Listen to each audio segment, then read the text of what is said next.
Yeah, welcome into the Thursday edition. Robby and Rexrode, 102.5, 106.3 The Game. Robbie Stanley, Joe Rexrode, Nick Keyser here with you on this Thursday morning. Hope everybody's off to a wonderful start of their day. I just go and tell you guys, it's a big day, and we're coming off a big Titans practice on the program when Rexrode pulls out the notepad, and by God, he's got it today. Ooh. Rexrode, good morning. How we doing? Yeah, doing great. I mean, got to cover a practice between two NFL teams, and there's another practice today between two NFL teams. Well, we can watch guys who we watch in games and kind of know what they are as players practice against each other and then draw conclusions from it. Pretty amazing. Pretty amazing that can happen not only just once, but twice.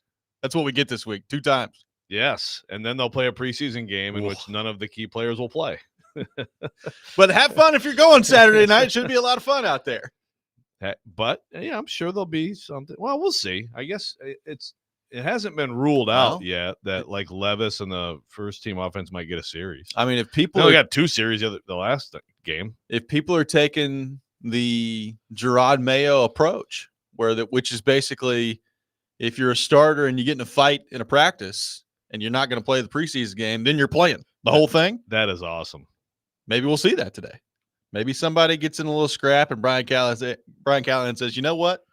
You're playing all 4 quarters. You're going to be out there the whole time. I've never heard of that before, but he immediately shoots up the list of favorite coaches, not just because, Ball's legend. He's a VFL and I'm GB Joe. But seriously, that's great. I love that. That should be a league-wide rule. I agree. You will play in the whole preseason game if you throw a punch. And then, of course, Matt LaFleur got up there yesterday and was like, oh, yeah, that's been our policy here the last couple of years. It's like, I don't think you're telling the truth. I think you're lying to us, Matt LaFleur. He said that? He did. He said that's how they've operated the last couple of years. And I was like, well, I don't remember you ever saying anything about that. Is there any evidence of it? No. He's just like, me too. I did it too. I also have good ideas like Gerard Mayo. Yeah, that was my idea. Yeah. Huh. Got to find a way to rip Matt LaFleur. Yeah, I do. We're back in that season. Yep. Nick Keyser, how we doing? What's going on? Morning. Doing well. Can't complain whatsoever. I don't know if you guys caught the job offer given to a specific former quarterback out in California or not. Nope. Do tell. Colin Kaepernick apparently has been offered a job by John Harbaugh. Jim. Sorry. But yeah, that's oh boy. I guess that makes sense because he played for Jim Harbaugh. Right. Yeah. Right. For yeah, 3 years. I saw a thing about him trying to play again. I'm like, dude. I saw that too. How old is he now? I mean, he hadn't played the league in 8 years, has he? that might be a little bit of rust, but yeah. Yeah, I'm not surprised to see Harbaugh offer him a coaching job. Yeah. Sure. So is he going to take it? No idea. Okay. I think he was quoted saying he's considering it. He was out of the country. He'll get back to me. Oh, okay. You just never know what random stuff Nick Keyser will throw at me. You guys saw that, right? Did not. All right. Is that in the update? Did you put it in the update? Nope. Okay. But I did mention NASCAR the other day. Oh. And that win got taken away from Sunday. Last night they said, yep, that don't count. So wow. A lot of things going on in the world of NASCAR too. Nick Keyser, your NASCAR expert. We don't do it. We don't do. Oh, I'm NASCAR far from that. We really don't do enough. The suit is more on that. So. He's not on the show. You are. I know, but by golly, you can't hit someone from behind like that, I guess. So. Take your word for it. 615-737-1025 is our phone number. Rexrode, you were out there live at Seattle Seahawks Tennessee Titans practice yesterday. Some general observations, I guess most importantly of which, Joe, it looked like the Titans may be in a little bit of trouble from an injury standpoint for a while yesterday, but it looks like J.C. Latham and Traylon Burks just cramping up a little bit. Yeah, I'm still I'm going, Inspector Clouseau here. I still like, man, the Burks thing just looked like such a classic full stride pull up. But yeah, he said cramp and then Callahan said cramp, so that's good news. And so if he's out there today, and there you go. The thing where it also throws you off is that they took him right to the locker room. Like Latham was out there and they're looking at him and he's out of a few reps, and then they put him back in and then he's kind of limping around and they look at him and, clearly, at some point it's like, okay, so that's cramps and he's just trying to fight through it. And I mean, at this point we're talking, practice went 2.5 hours. It's a long 2.5 freaking hours. It's a And it was long time. not cool out there. So at that point, it's like, okay, well, he's fighting through it. And clearly, if there was anything more than that, they would have brought him in. Well, Burks went right in. Right. And it was ticked. So my detective work hopefully is wrong. And he'll be out there today and no problems, because if it was a cramp, then it'll be fine. Yeah. If it was a pull, then he's probably different. not going to be playing today. And so I guess we'll see. But, I mean, Callahan was pretty definitive. He got to the podium and someone said, Trailer's like, yeah, cramp. Okay. Well, there you go. So if that's the case, then they got out of the 2.5 hour practice in pretty good shape. Yeah. I mean, that was, first off, when I saw Latham, or the original tweet yesterday that Latham went down, I was like, oh, no, here we go. And then he got back in there. I was like, okay, good. And then Burks. But it feels like this is about the 4th or 5th time that Burks has either come up limping or has gone down awkwardly. But to his credit, I guess, he has returned and gotten back out there every time. So we'll see. Hopefully that's the case again today. Yeah. And, it's too bad.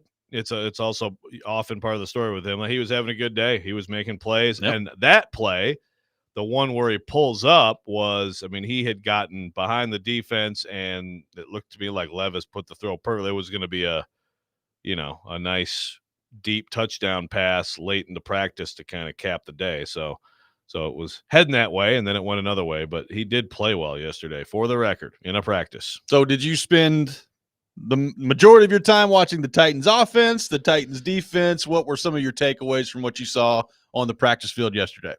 Yeah, so our Seahawks, we have a beat writer for the Seahawks, Michael Sean Duger, and he was out here, and so I was like, hey, man, whatever you need me to do, if I can help. So he's like, yeah, I'm watching the Seattle offense today. So I stuck with the Titans offense. The thing is, today, I don't know that I want to switch, but we'll see. We'll see how it goes. I'm a team player. Whatever needs to happen is fine. You can. You're NWI. You'll do whatever's required. That's right. And also, I'd just rather watch the field with NWI on it. That's true. That's the better football. But so yeah, I was all offense yesterday. There were a little bit. You can kind of stand back, in the area where they do the press conference. You can kind of see both fields, but for the most part, I watched the offense. So yeah, I mean, I have some really good notes. A lot of notes. It's been a while since I've taken some notes. A hefty notebook. Well, I mean, this is like probably years in the making of it. Yeah, I got like 3 pages worth of notes. So, but the big things were, I think, of the whole offense, I'd say the best part about yesterday. And I keep going back to this, and again, I know like no one's being taken to the ground, but you are still like the whole process of the play is still the same until you talk about taking somebody to the ground. Titans are going to, I really like what I see in terms of the Titans running the football. And I don't think that you don't just dismiss because there's not tackling to the ground that, I mean, they're creating running lanes. The running backs look really good. And I think that they're going to run the ball a lot this year. Just get excited, Titans fans. Yeah. I mean, hey, now look, I'm not saying they're not going to throw it. I'm not saying, I hear Corey Curtis saying it's a slam dunk that Will Levis is going to throw 4,000 yards this year. Okay. I mean, maybe. We've definitely seen, like last year, Browning had huge numbers. Burrow has, we've seen this offense. I just think that, good coaches play to their strengths. And I think this offensive line and the 2 backs, I think they have a chance to be good. And I thought the offensive line overall yesterday, in all aspects, I'd say it was a pretty good day. It wasn't a great day, a perfect day, or anything like that. But I watched a lot of Petit Frere. I thought he was pretty good yesterday. He did a pretty good job in pass pro and stuff like that. So that was all good. And the passing game is still kind of misfiring, and didn't have. Now Seattle has. They've got great corners. Like they're really good in the back end, even with their guys who are now here, who were there. Like they have a good young secondary. Yep. So it was a challenge, and the Titans, did not. Their biggest plays were with the 2s. We're not able to put together a lot of good stuff throwing the ball with the 1s. That part, very interesting. First off, on the running game, I think the natural reaction from Titans fans to hear that be, oh, good, here we go again. Let's start running the football some more. But, I mean, in this offense, like damn they're ball. not going to just abandon the run. You've got Spears and Pollard. And, look, I thought Pollard, one of the bright spots of the first preseason game was definitely him and how good he looked, how explosive he looked. And that combination, I think, has a chance to be one of your big weapons this year. So I'm looking forward to seeing what that looks like. And I think probably the most exciting part about the running game / running backs is they can do more than just run the ball. Now, neither one of them are probably as good at running the football as Derrick Henry is, but the overall aspect of playing the position in today's NFL, I think it's going to look different. And I'm interested to see what that looks like in the offense this year. How concerned should Titans fans be about the passing game with the ones yesterday against Seattle? Well, so here and there you'd have, I mean, I can go through some of these notes, but, here and there you'd have, like, that was in sevens. I was going to say Ridley had a drop. Chig definitely had a drop in, in team where it's like, it's just like you got to have that one. I mean, they made some plays. Essentially the deep shots of Ridley still, like yesterday, they didn't work out. And I think one of them was probably more on Ridley, but I'm trying to think of who you had. No Tyler Boyd, so Boyd was out and Hopkins out. So 2 of your top 3 receivers are out. Right. Boyd apparently has a foot bruise, so it's there just wasn't a lot of space out there. And then at times when there were opportunities, something happened. There was a Levis overthrow on one. There was definitely, like I said, I think Ridley, there was something wrong. He just stopped running, and I think the ball was in the right spot. So I don't know exactly what happened. Levis was kind of like, I think I know what happened. I don't want to speak on it. And then the second one, he's like, I mean, I gotta make the throw. Then you have the shot to Burks where he pulls up. I mean, that was, you still count that as like they executed a play and it was there for him. Yep. And it just, had some bad luck. So wasn't all bad, but yeah, there were some drops, a little bit of misfires, and then there was just some good running to the ball and coverage from Seattle. Again, they're good. That's a very good look for. It's probably a better look for the Titans.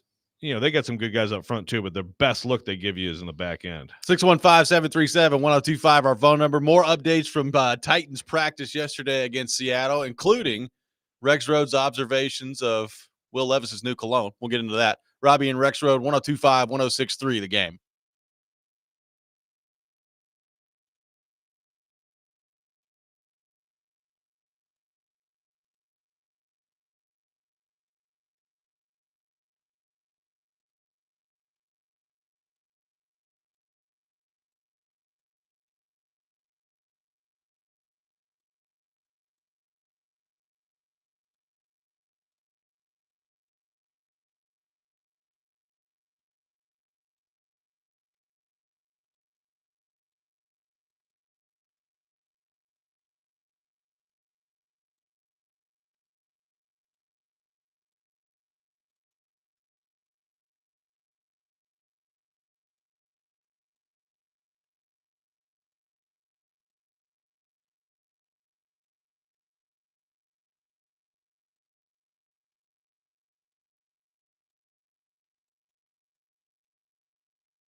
Welcome back in, Robby and Rexrode, 102.5, 106.3 The Game. Robby Stanley, Joe Rexrode, Nick Keyser here with you on this Thursday morning.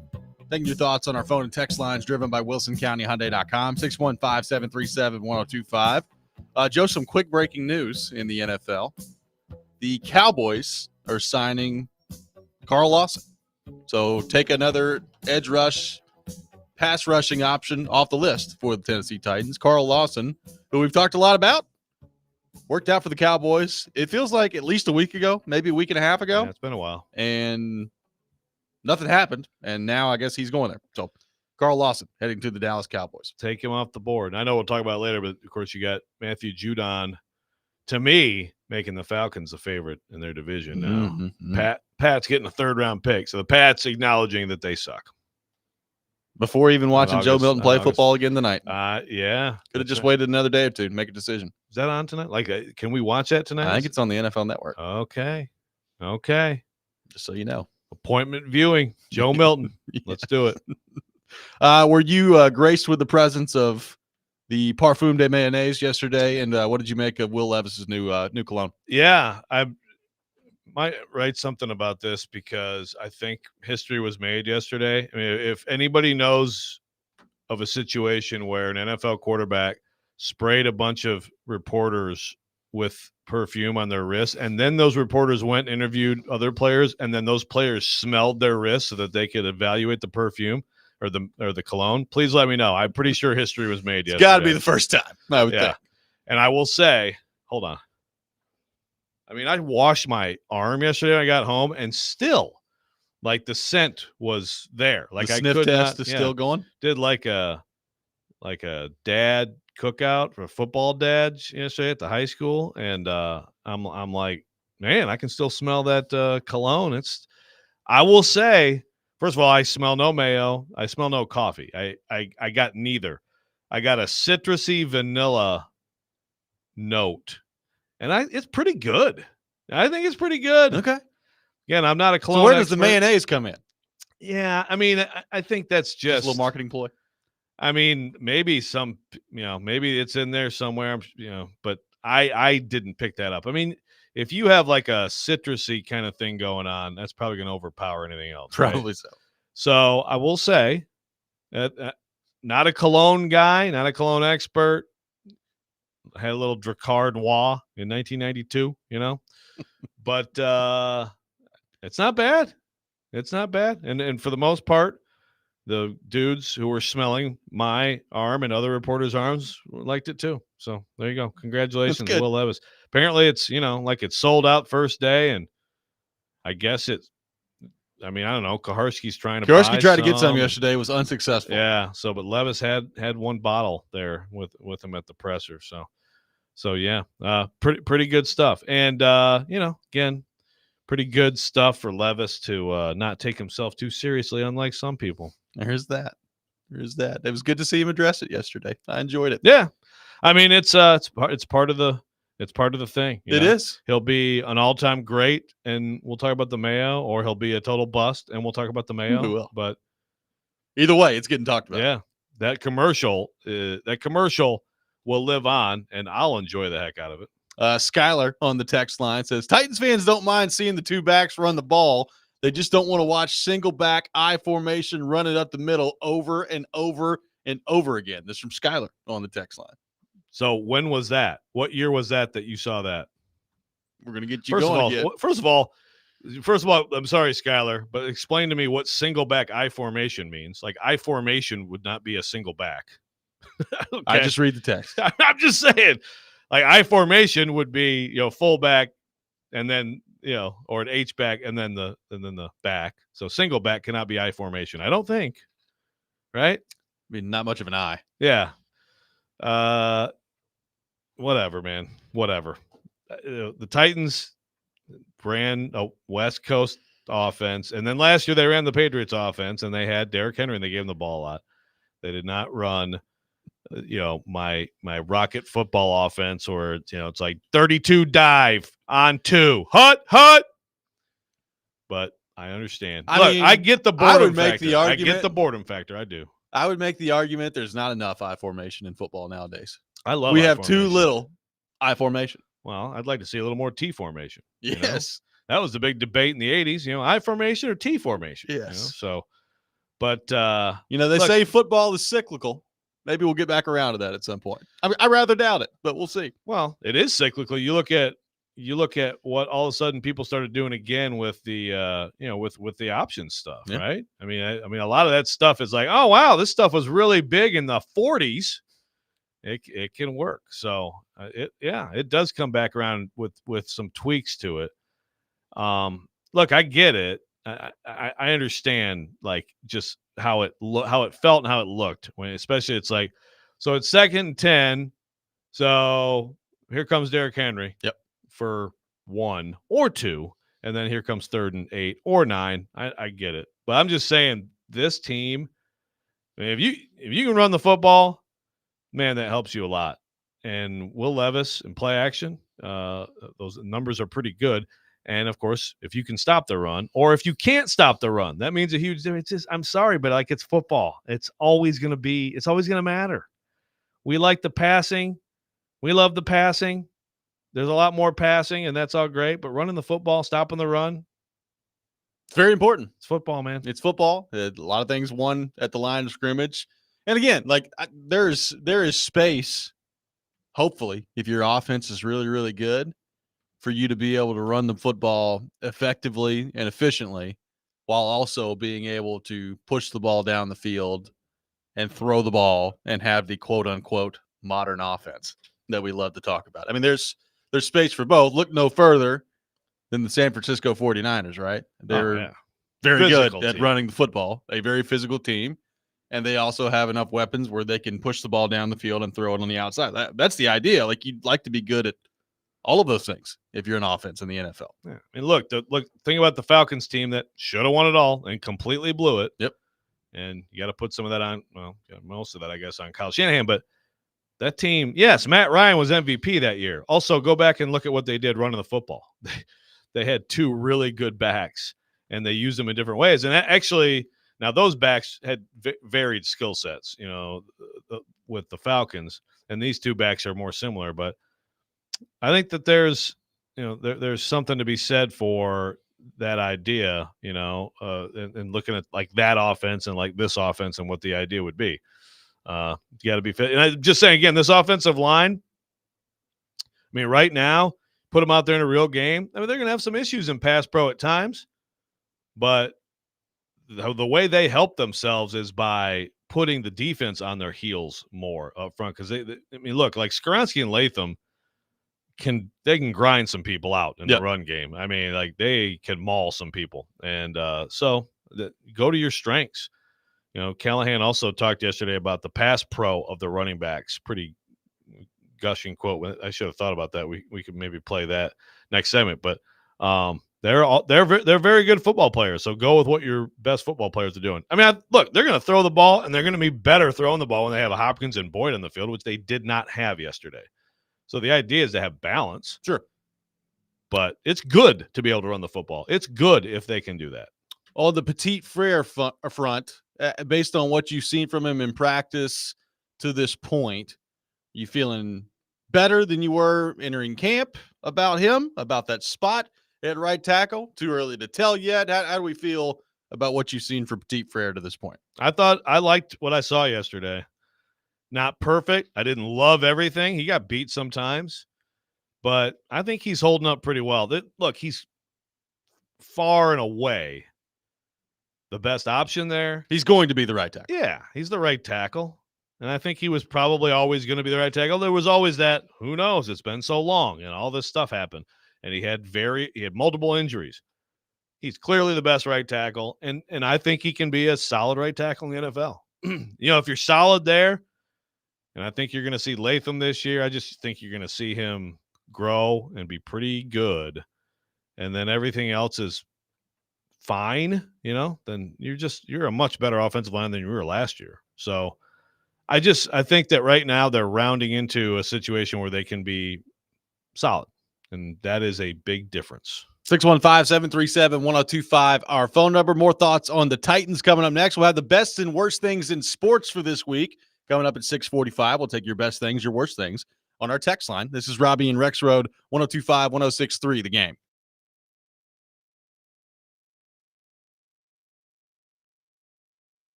Hey, Robbie Stanley here. Make sure you select Twin Peaks for your fantasy football draft party this season. The Twin Peaks Fantasy Football Draft Party package gives league commissioners and its members an elevated, easy experience along with scenic views, made from scratch food, and the coldest beer in the game. Each package includes a draft board, player stickers, a $50 bonus commissioner bounce back card, $5 bonus card per league member, and a premium table reservation with free Wi-Fi. Visit twinpeaks.com/fantasy draft for more information. Once again, twinpeaks.com/fantasy draft.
A couple of times it seemed like that Tajay really kind of stuck his head in there on pass pro and stuff like that. Is that a valuable part of what how valuable is that when a running back's willing to do that? Yeah, those guys are fantastic. They're two of the best protecting backs, him and Tony. Tony had a blitz pickup today and a third down. That was phenomenal. Those guys are fantastic. They know what to do. They know where to go with their eyes. And then the physical part of it, they can match that as well. So having two backs that can do that is I've never had two that are that good equally in pass pro, and they're both excellent pass protectors. That's Brian Callahan yesterday. Pretty complimentary of Tajay Spears, Tony Pollard, and what they do in the pass protecting role at the running back position. Sounds like running back position is going really well in training camp to this point. I think so. It's good. If you're okay with that, if you're all right. Henry?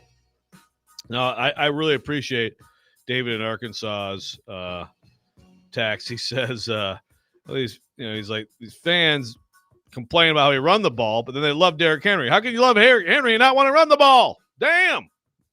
Things change. All of a sudden, they forget about Henry. Like they forgot how Tannehill turned us around, but those 3 interceptions changed everything. Yeah. We don't need to get in the Tannehill thing today. But, it's running the ball is good. It is good, folks. So going to Minnesota? Running the ball into a brick wall and having no success is not good. That's a good question. I mean, the thing is, like, Darnold's probably, I mean, Tannehill certainly, I would rather have Tannehill than Darnold 10 out of 10 times. Would too. But Darnold is a little bit stronger position as a guy, but still, that's not a terrible thought. I mean, also, we talked about this yesterday. Would he even do it? Like, I understand, like, the idea of throwing to Justin Jefferson would be very appealing. Yeah. But I don't think they're going to be very good. That's the thing. It's not a come in here and you can have a chance to make a run type thing. Yeah. So you want me to go through my notes real quick? Sure. Because now I'll just go through real fast. So one guy who yesterday in individual had a couple really good reps. Why are you laughing at me? You want me to go through my notes real quick? I'm sorry. Been dying to do it. Yeah, it just burned. We're going to get away from this, which is good. But, Kyrus Jackson had a couple reps against Von Witherspoon. They were like, my goodness. And, like, even the timing and everything with Levis was it was like, wow. So, we've talked about that guy. Obviously, he is a good returner and helped himself with that return. I still don't see it on a consistent basis at receiver, but those were eye-popping reps to me. Like I said, I got some good work from the tackles. NPF got to see it basically the way it was. You're on the sideline and you're on NPF's side, the way that they were going in this particular team period. So I got to see more of him, and he did a pretty good job. Leonard Williams, pretty good player, and he, for the most part, handled himself well. Nwosu did beat Latham pretty decisively on one rep in there. Let's see. Kobe Bryant. We never really got close to fighting us there, which is good. Credit to them. I think sometimes media wants there to be a fight. Kobe Bryant is a real person, by the way. He plays for Seattle. Yes, yeah, that's a good point. Yeah, it's Kobe with a C. It's not a misspeak. Kobe Bryant, yeah, he is a safety for hell. Anyway, he blew up Julius Chestnut, and it got to some barking and whatnot, but nothing ever came of it.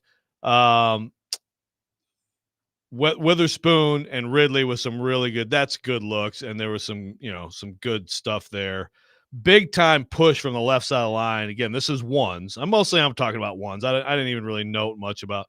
Jaquan Jackson had 2 catch and runs yesterday for touchdowns. Looked explosive. Big day for him.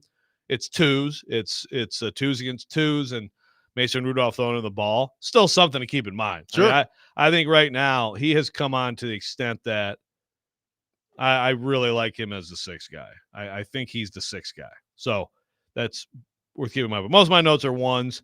Big time. They just absolutely moved the line of scrimmage on a pitch to Pollard, and it was like he didn't get touched till about 7 yards downfield,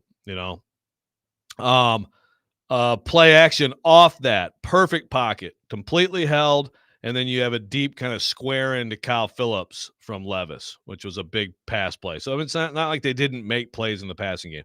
Then right side, big time push. You got to run to Spears. So like there was some, they had some stacked some plays together where they were, to me, winning up front. Like I said, in sevens, you got a Ridley drop. You got a Jaquan Jackson long touchdown.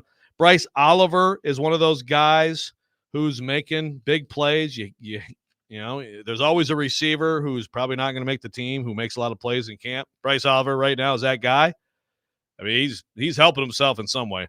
Like I said, Chig, you know, Malik Willis puts one on him and he drops it. That's in sevens.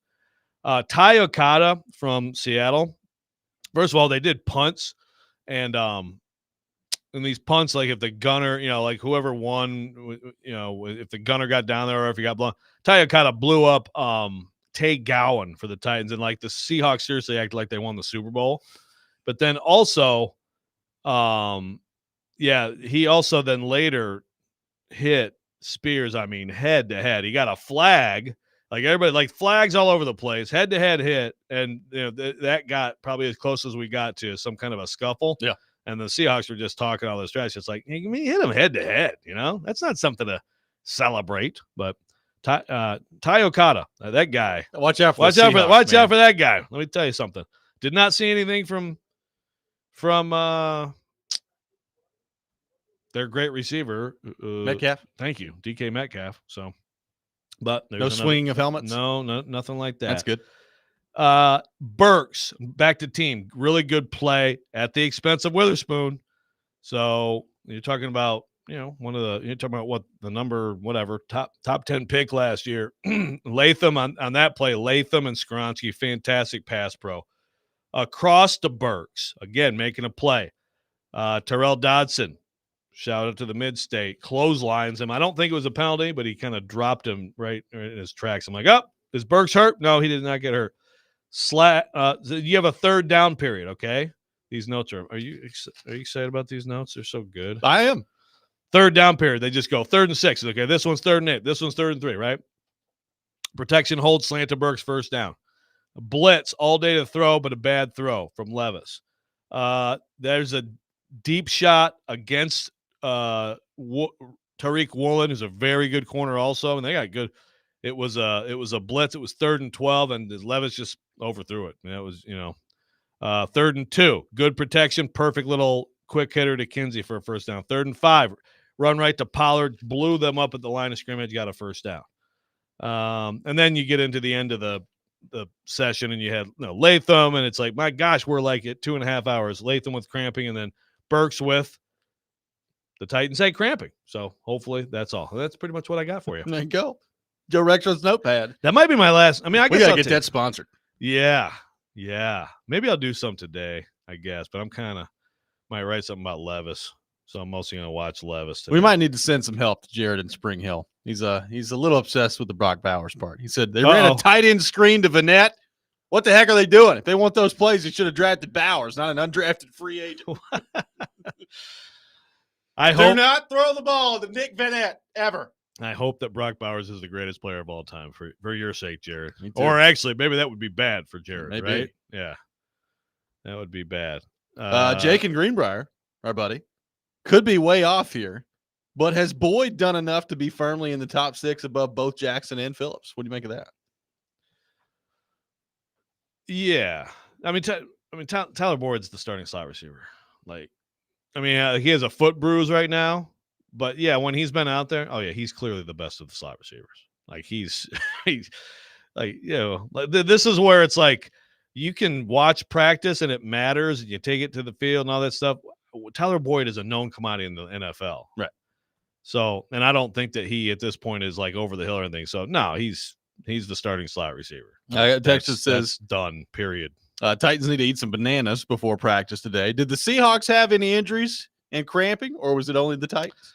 I don't know. I mean, again, the only obvious cramping or the trying to get back was Latham again. I mean, at that point, 2.5 hours when it's 88 and humid, I you know what? I hear you. Have bananas and water and all that stuff, but man, it's hard to totally avoid that, especially if you're like a 360-pound dude, right? 350-pound dude. So, but I didn't. Pretty good after It the was- training staff today. Tell them to get some hydration out don't there. even get started on those trainers. I tell you what, man. 615-737-1025, our phone number, 615-737-1025. I got a 4-pack of tickets to give away to the PBR Nashville Stampede Days at Bridgestone coming up this Sunday, August the 18th.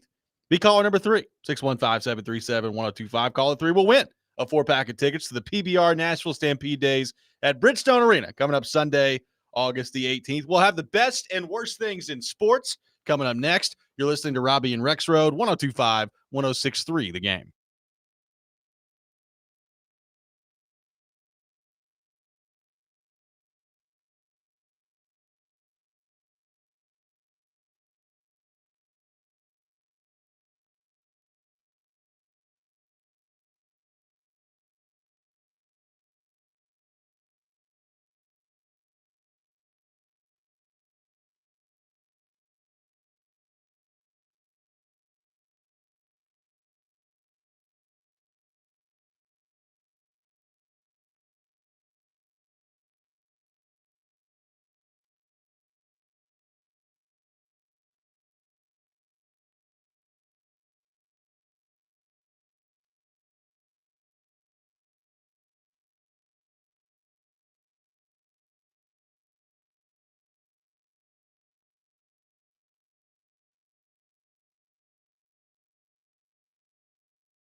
Folks, football is coming fast, and it's time to get in the action early this season on FanDuel Sportsbook. What are your favorite future NFL futures bets? There are a lot of different things you can do with players, passing yards, TDs, rushing, receiving totals, and more. You got great team markets, making the playoffs, win the division, Super Bowl matchups. You can parlay things together for bigger payouts.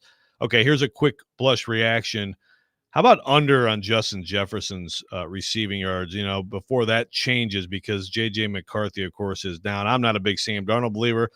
I would look at that one as a possibility. Right now, new customers get $150 in bonus bets if your first $5 bet wins. There is no better place to get ready for the football season than on FanDuel, America's #1 sportsbook and official sports betting partner of the NFL. All you have to do is visit FanDuel.com/Joe102. Sign up today, and you must be 21 or older and present in Tennessee. First online real money wager, only $5 first deposit required. Bonus issued is non-withdrawable bonus bets that expire 7 days after receipt. Restrictions apply. See terms at sportsbet.fanduel.com. Gambling problem? Call the Tennessee Red Line, 800-889-9789.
The best and worst of the sports week, now on Robby and Rexrode. On ESPN. 102.5 The Game and the Game Nashville app.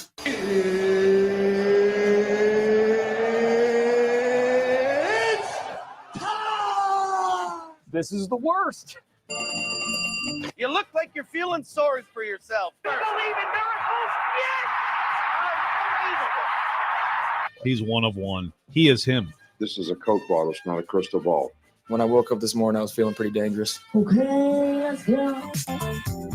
It is that time of the week, time for the best and worst things in sports. We'll take your best things, your worst things on our text line, driven by WilsonCountyHyundai.com, 615-737-1025, our phone number. Joe Rexrode, kick us off with your best and worst things in the world of sports. Okay, well, best certainly is we're going to Olympic basketball. I think that's an easy one to me. I mean, Steph Curry, was it the greatest shot in basketball history? No. But Steph Curry's performance I'm trying to think when the bronze medal game was exactly a week ago today, right? I think that's right. I believe that's both correct. of them have come within the time period. And then obviously the gold medal game, just incredible stuff. And the women's game was fantastic. I do have a take on the women's game. You know, Caitlin Clark not making the team to me was not the biggest deal in the world. I got it just in terms of, you can't just expect her to come in and dominate. And also, like, there was a distraction factor, even though there's also certainly you would have had more eyeballs. But the ratings were good and everything like that. But watching that game, I will say they should have had Caitlin Clark on that team. Yeah. She's just a better player than Ionescu and Plum, Now, Plum showed a lot of guts hitting those free throws and everything, but they did need another shooter and floor spacer. But they won the gold, and it's amazing. And the international basketball is just so good right now. My worst is Jordan Childs and all this garbage about the bronze medal. I mean, it just goes on and on. Who's on the panel, and the whole thing with it had to come within a minute. I mean, it is an absolute mess. It's very simple. Look, it was hard the other way when initially her score got changed. So I get that. Give them both a bronze and just move the hell on. I mean, this is all just red tape, bureaucracy, garbage. Just give them both the bronze and just thank you. And, see you in 4 years. This is so stupid. Nick Keyser, your best and worst things in the world of sports. Yeah, definitely enjoyed watching basketball. So thank you for breaking that down, Joe. You're welcome. Yeah, I watched that over the weekend. That was fun. I would say my best thing in the last few days, just because it's hockey related, I like the drama that is ensuing in Toronto. I find it interesting that they swapped captains out. I know that lots of fans have had varying perspectives on that. It's kind of been fun going on Twitter to see what they've had to say. So yeah, there's my favorite tweet I saw was this sort of move to make Austin Matthews the captain of the Maple Leafs is exactly what they need to get to the first round and be eliminated. I guess so. Yeah. So we'll see. And a quick mention too, I don't know if you guys saw the Peter Skoronsky tweet with his reaction to what he looks like in Madden. I did see that. I'll have to send it to Joe. So no, actually, I did you see it? I actually did. I thought that was pretty comical because a lot of the players never look like what they actually do. So, but the worst, I want this Brandon Ayuk crap to wrap up. It's just ridiculous. The guy needs to actually decide where he needs to play, because if it's gone on this long, and look, I get it. I think at this point, there's just a lot of logistics that have had to work out. I get it. But still, this has got to be solved at some point. And quite frankly, I hope we hear more from Charles later, by the way, coming up at 8:00. Nice plug. Yeah, I think he's not going anywhere. I think they'll probably just pay him and move on. And then next year, if they make him a free agent, he'll be gone. So there you go. It does seem to be trending towards him sticking around in San Francisco, but we'll see. Apparently, he was on the sideline yesterday at 49ers practice, and John Lynch gave him a high five, and everybody's like, oh boy. What does that mean? Is the contract done? Doesn't look like the contract's done. High five. I guess they just high five, Brandon. Yeah. Way to go. Enjoy Pittsburgh. My best thing in sports, I was looking at this the other day. and I just got a brief glimpse of it, and then I saw the rest of it last night. There's like a 4-minute long mic'd up video of Jameis Winston from the preseason game last weekend, and it's unbelievable. I tweeted it out last night at R. Stanley NHL on Twitter. It's beautiful. I mean, mic this guy up for everything. I don't care if he doesn't play a down in the regular season this year. Just mic him up. Mic him up. I'll watch it. I would pay a subscription service on a weekly basis to just watch Jameis Winston for 5 minutes mic'd up. It's beautiful. I love it. People of the world, find someone who loves you as much as Robbie Stanley loves Jameis Winston. I do love Jameis Winston. My goodness. He is. And the thing is, in college, I thought he was else. annoying, but yeah, he's grown on me. That and Xavier Leggett. Yeah, that too. Those two as the greatest pass catching tandem in the NFL. What would that mean for society? Well, I have to switch allegiance if that ever happens. Yes. At some point. My worst thing in sports, first off, God bless college football for being back. And we've now reached the epitome of talking season in the fall camp part of this. There's the extreme of it, which, quite frankly, some of it's starting to come out from the Tennessee coaching staff. If you listen to the Tennessee coaching staff right now, you think this is going to be one of the greatest college football teams of all time, the way that things have gone in fall camp to this point. And then there's the other part of this. Georgia fans, beware. This was Kirby Smart from a couple of days ago. We got a long way to go as a football team. We are nowhere near where we close to where we need to be. I feel like we have less depth than we've ever had. And that's kind of a common theme talking to other coaches I talk to. I call it the deterioration of football because every year we've been here, I feel like we've had more players capable of going in and play winning football. And every year that goes down. So we've got to keep working to increase that number. So Kirby's worried. Kirby's worried about the quality of depth they have, to which the first response when I saw this clip on Twitter the other day was, quote, "So football is deteriorating because you may not have 4 deep of the best players at every position. Welcome to the party, pal. We've been there forever." Kirby Smart worried about the depth of the Georgia football team that is still littered with 5- and 4-star prospects all over the place. Well, no, that's the thing. Some of those 3s are 4 stars, and that's not going to cut it, baby. That's not going to cut it. Too many 4 stars in the 3 deep. Yeah, I'm really worried for those guys. And then, no, the good thing is though, people are going to start picking them and go 4 and 8, and then they'll get that surge of energy. This is setting up nicely for at the end of the season Georgia national title, and Carson Beck screaming into the microphone in the postgame of, "You all thought we were going 7-5, 7-5." Forget we were the number 1 ranked team in the country heading into the season. Kirby. Look, I will give Kirby a lot of credit. That guy finds a way to motivate his team. He does. So good for him. Way to go. He digs deep.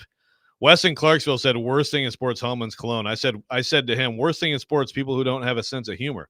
However, Lenny, you redeemed him by saying, "The best mayonnaise, the worst Jared's opinion." JD says, "Olympics and Scotty Scheffler winning the gold medal, the best. Another vote for the worst thing being Levis and the cologne stuff. Focus on football.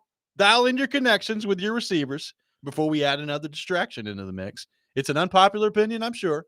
I just think it's stupid, especially bringing out during the joint practice presser." This is from JD. Not a fan of the Will Levis cologne. Yeah. Listen, man. Hey, you're allowed to think what you want to think. It's not a distraction, though, guys. It's not I promise you, it's not a distraction. Like you had players sniffing your arm yesterday. Well, I know. So they were distracted from. So you guys think you might get in a fight tomorrow? I mean, like, seriously, what's the distraction from the stupid questions that we were going to ask him about football? Good God.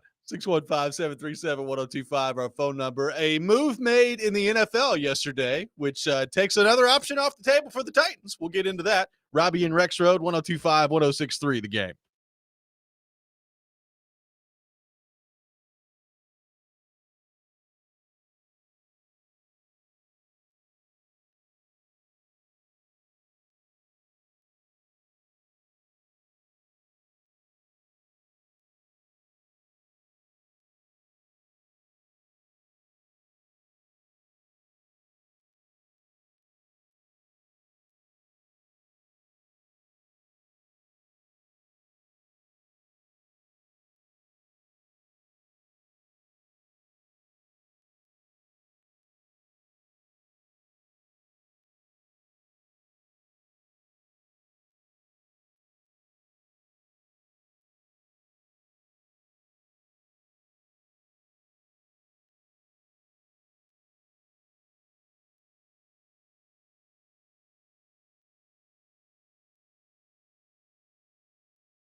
Hour number 2, Robby and Rexrode, 102.5, 106.3 The Game. Robby Stanley, Joe Rexrode, Nick Keyser here with you on this Thursday morning. We'll have Justin Mello coming up at 7:30 from the Draft Network, Broadway Sports. Get his thoughts on the Titans. Charles Robinson from Yahoo Sports will be with us at 8 o'clock for his weekly visit. We'll get into all things NFL with him. Speaking of all things NFL, a trade in the NFL yesterday. Matthew Judon traded from the New England Patriots to the Atlanta Falcons in exchange for a third-round pick. So we've talked about Judon. Could he be available on the market? If so, could the Titans enter their name into the hat for him? A team that clearly needs help at edge rusher. And the Falcons get it done yesterday, trading for Matthew Judon, who, since he has been in New England in 2021, had 12.5 sacks, played in 17 games. 17 games in 2022, had 15.5 sacks. And then last year only played in 4 games, had 4 sacks in those 4 games before his season ended with injury. But now at age 32, and I believe his birthday's like today. Happy birthday, Matthew Judon, the newest member of the Atlanta Falcons. What do you make of that move? And what do you make of another pass rushing option at edge rusher being off the table for the Tennessee Titans? Yeah, well, it's a good move for the Falcons. It's an acknowledgement by the Patriots that they're not close. So they're going to be pretty bad this year, and this makes them worse. Although I guess, yeah, I saw some coverage up in Boston about Judon and how now you get him out of there and the distraction, all that stuff. And I still, whenever it's like a contract beef and stuff, I just don't buy that. It's like when A.J. Brown here was. It's like, yeah, A.J. Brown's mad at John Robinson. The dudes in the locker room are rooting for A.J. Brown to get the money from John Robinson. Right. So, but whatever. It's a good move for the Falcons. Here's a trivia question for you, Robby. Okay. The last Atlanta player to record a double-digit sack season. Can you name him? Can you name the year? Can you name the total? I'll give you 3 things. Vic Beasley. Oh, look at you. The year would be, I don't know, 2018. 10 sacks. Great job calling that Vic Beasley is the last Falcon to have a double-digit sack season. He had 15.5 sacks in 2016. Guy loves football. My goodness. Can you imagine watching that guy here, that guy at one point, and at that point it had only been 4 years earlier, had a 15.5 sack season. Guy loves ball. My goodness. Yeah. So I feel like for me, as an admitted Kirk Cousins homer, this is it's almost like a little bit of a makeup for drafting Michael Penix when they could have gotten him a good football player to help him try to win. The Falcons really tried to get Montez Sweat. The Bears beat him out last year. They've been trying to do something here. I love this move for them. And, like a guy like this, whatever, distraction or not, now you go to this place, and I think a lot of times that's a burst of, that's just natural. It's just natural. It's like, plus he's close to Kirby Smart. So, he's going to be motivated by all the disrespect for Georgia too.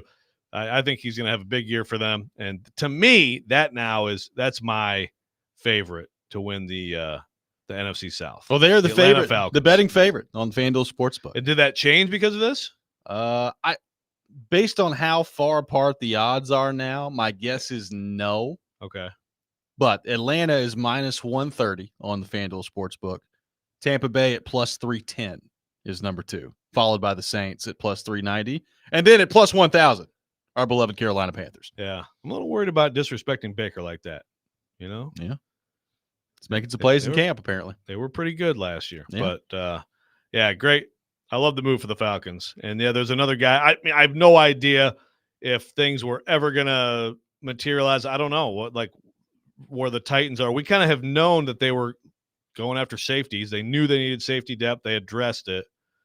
We've not really heard anything about them in edge rusher. We really haven't. There's been no connection between the Titans and an edge rusher. Not, Judon went for a third-round pick, which I don't believe the Titans have one of those right now in 2025 after the L'Jarius Sneed trade. So that's the price not there for the Titans if that's what the price was going to be. But beyond that, like you said, there's not been anything that's really connected the Titans to any of these guys in edge rusher. Yeah, and sometimes that happens, and then all of a sudden, boom, here's a signing, and there you go, right? But it's just there was a lot of talk, and I guess some of it is some of it is Jamal Adams at a presser saying, "Man, I really hope we get him," making it clear that they were talking to him, talking about Quandre Diggs. But yeah, none of the workouts. Lawson worked out with half the league.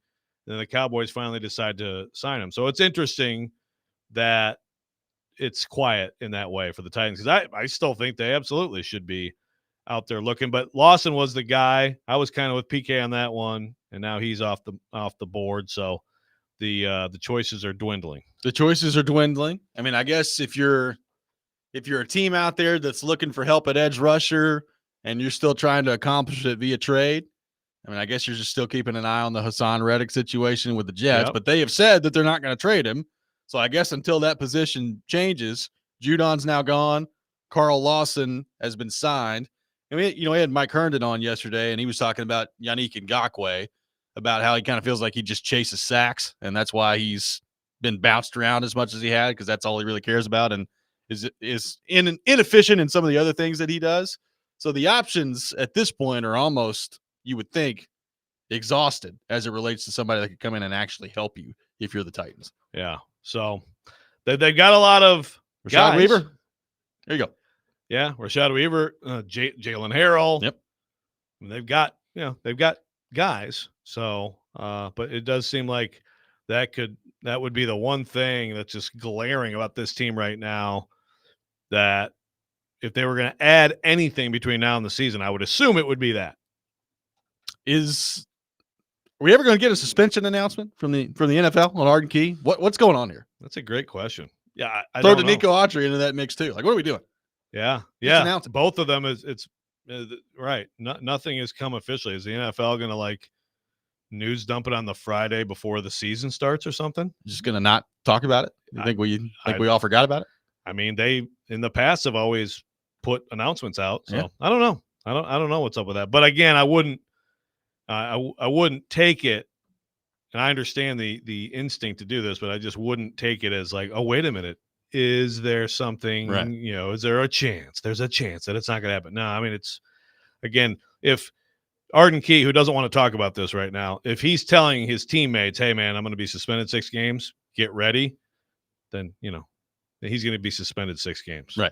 615-737-1025, our phone number, 615-737-1025. Matthew Judon traded from the Patriots to the Falcons, and the Titans still looking pretty thin at edge rusher. What do you make of that position? How concerned are you about it heading into the season? We'll take your thoughts on all that. More of that coming up next. Nashville's best deal of the week is Soar Adventure Tower, where there's adventure for everyone of all ages. Get a $100 gift card for just $50 and book family fun, your next office outing, or birthday party. Soar Adventure Tower, 4 levels of fun with easy to difficult obstacles to choose from, plus an 18-hole mini golf course as well. Get your $100 gift card for just $50 now at thegamenashville.com/deals while supplies last. You're listening to Robby and Rexrode, 102.5, 106.3 The Game.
Welcome back in, Robby and Rexrode, 102.5, 106.3 The Game, broadcasting from our Busy Bee Plumbing, Heating, and Air Conditioning Game Nashville studios, home of the $99 yearly Beehive membership where the buzz is always about great service. Tune in to 94.9 The Fan today as the Sounds take on Durham. Pregame at 5:20, first pitch at 5:35.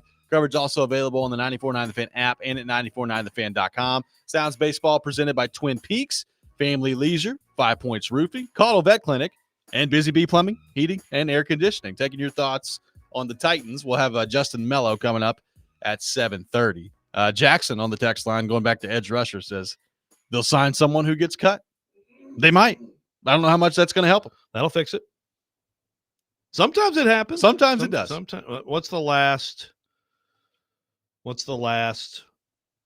player cut by team A in camp, signed by team B, everyone prospers? I mean, I don't know. Yeah, I mean, I don't have a. I mean, for the most part, Doesn't happen you're very just often. churning the bottom of your roster, right? Yeah. And that's what it is. Which, by the way, I look forward to talking about the bottom of the roster. That's 7:45. I'm looking forward to that too. Yeah, but Be fun. there's no unless they. I mean, Ngakoue is at some point it might be like, all right, sure, Why not? Go chase some we are sacks, one of buddy. 3 teams in the league you have not played for yet. It's mandated that you must play for all 32. Let's go. Yeah, maybe so. Maybe so. If you missed it, Carl Lawson signed with the Cowboys, so you can go ahead and take him off the list as well. So Lawson to the Cowboys. Judon traded yesterday from the Patriots to the Falcons. And I guess the Hassan Reddick situation still out there, but until they decide to actually trade him, then he's just kind of in limbo at this point. And again, like if you're the Titans, I mentioned you gave up a 3rd-round pick for L'Jarius Sneed. So are you really interested in giving up what I would assume to be more draft capital to go acquire somebody like that? Probably not. So I would not be interested in that. it just kind of Unless feels like it just kind of feels like this group at edge rusher kind of feels like that's what they're going to have. And I guess the hope is, I mean, you need Harold Landry to just be dominant. You need number one, you need him to be healthy, and number 2, you need him to be dominant, and then try to fill in the gaps after that with Key when he gets back from suspension. And in the meantime, the Weavers and the Harrells of the world, and hope that you can survive and get by with that. Rays, Murphys, Yep. We got some guys, but yeah. And again, you hope that those guys are made better because 93 and 98 inside are just really problematic for teams. We're not going to see what that is. No, you've seen it in practice, but you're not going to see in the preseason, so you're not going to see what that is until week 1 against Chicago. And maybe right away, all of a sudden, it's just like this rookie's got those 2 dudes in his face all day, and it's like, hey, these edge guys their job is easy, man. Yeah. When those guys are doing what they're doing, and these corners can press, and blitz is coming from everywhere, and you were never going to fix everything on your roster in one off season, considering where it had gotten. But still, at this point, you like to think about the possibility of trying to add somebody. Yeah, and if you don't, does it become a huge issue? Like, can you generate enough pressure? Because, look, I know that Titans fans are excited about Denard Wilson and the aggressiveness on defense that we think this team is going to have.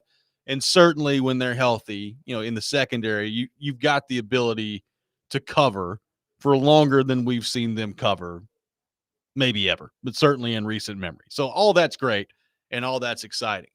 But at some point, you're going to have to find a way to generate some pressure on the quarterback by rushing 4, or you're just going to get caught. Like, I mean, you can't blitz all the time and generate pressure on the quarterback that way without it eventually coming back to burn you in some form or fashion. Right. I mean, you can be – look, some D coordinator – like Vrabel, for example, philosophically speaking, was very much a don't let the ball get over your head. If they have to have a 12-play drive, somewhere in there they're going to make a mistake. They're going to have a holding penalty. They're going to turn it, whatever. Right. Do not let the ball get over your head. But there are other people who are like – look, I covered our executive producer's defense for a long time, Pat Narduzzi. His philosophy was, okay, make a perfect throw then. And if we get smoked a couple times, I'm still going to sack you 9 times, and we're going to end up winning the game. I mean, it's philosophically just couldn't be more different in terms of how they look at it big picture. seems like there's a lot more of Vrabel's outlook in the NFL than that. And I'm not saying that's Denard Wilson's outlook, but I am saying that maybe he is a little more willing to roll the dice and pressure and count on what is on paper an excellent corner group. And maybe we'll see a little bit more feast and famine this year. Yeah, maybe so. And, I've said it. I think, when I think aggressive defense, the first thing that comes to mind is, all right, well, they're going to make some plays. They're going to get after the quarterback on some blitzes, probably going to jump some routes, come up with some turnovers that they force, but also, with that, probably going to leave themselves exposed at times. Does that end up being the way it actually plays out here with Denard Wilson's defense? We'll see. I mean, look, they're going to give up some big plays. It's the NFL. You give up big plays. But can you limit those as much as humanly possible? And do we get to a point where it's such a liability at the other edge rushing spot where they're just not a threat at all over there, and the opposing offense is not worried about those guys. Like, it's Rashad Weaver, and they're like, okay, well, we'll take our chances with Rashad Weaver, and he can't hurt you. Like, that's what you don't want. You want, and that's what I thought we saw, quite frankly, too much from Arden Key last year when he was in that role, is he just was not a threat too often on that other side. And again, like you said, you can't fix everything in one off season that this team had to fix. So I know that heading into all this, but we know how important pass rush is in this league. And if you can't generate it at times with 4, you're going to be in trouble. Yeah. And I mean, as hard as, I understand, like, we've had it today, people talking about, I can't handle the running into the line. And I get all that. Think about in 2020, how hard it was to watch this defense with 0 pass rush. 0. Like, none. We just talked about today is the Vic Beasley show. Watching Vic Beasley out there. A great time in Titans history. Clowney was a big disappointment. It was hurt. That was what Simmons. That was Simmons' second year, right? But he just, yes. They just could not manufacture any kind of pass rush without manufacturing it, right? They had no 4-man pass rush, and so they were terrible. And it's too bad because it's one of the best Titans offenses in the history of the franchise. Yeah.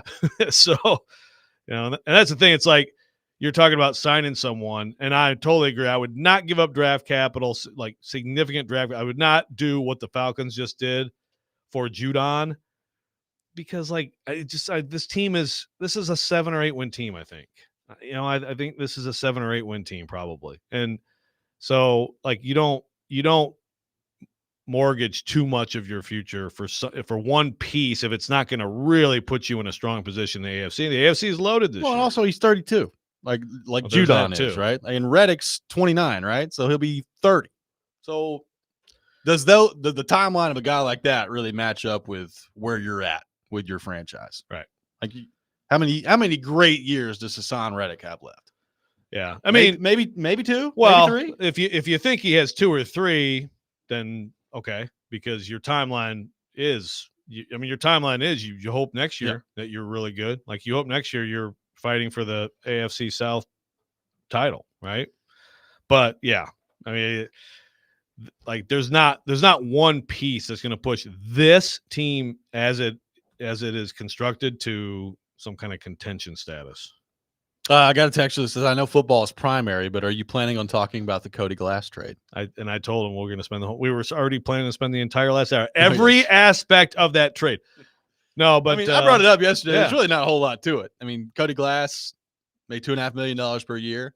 This trade is a pure salary dump. That's what it is. It's a salary dump. And he's who we predicted, right? Yeah. And then we talked about it at the end of the year of, people kept penciling, and we kept getting questions about, could Cody Glass play with Stamkos? And my response was always, guys, I don't know that Cody Glass is going to be on the team. And turns out Cody Glass is not going to be on the team.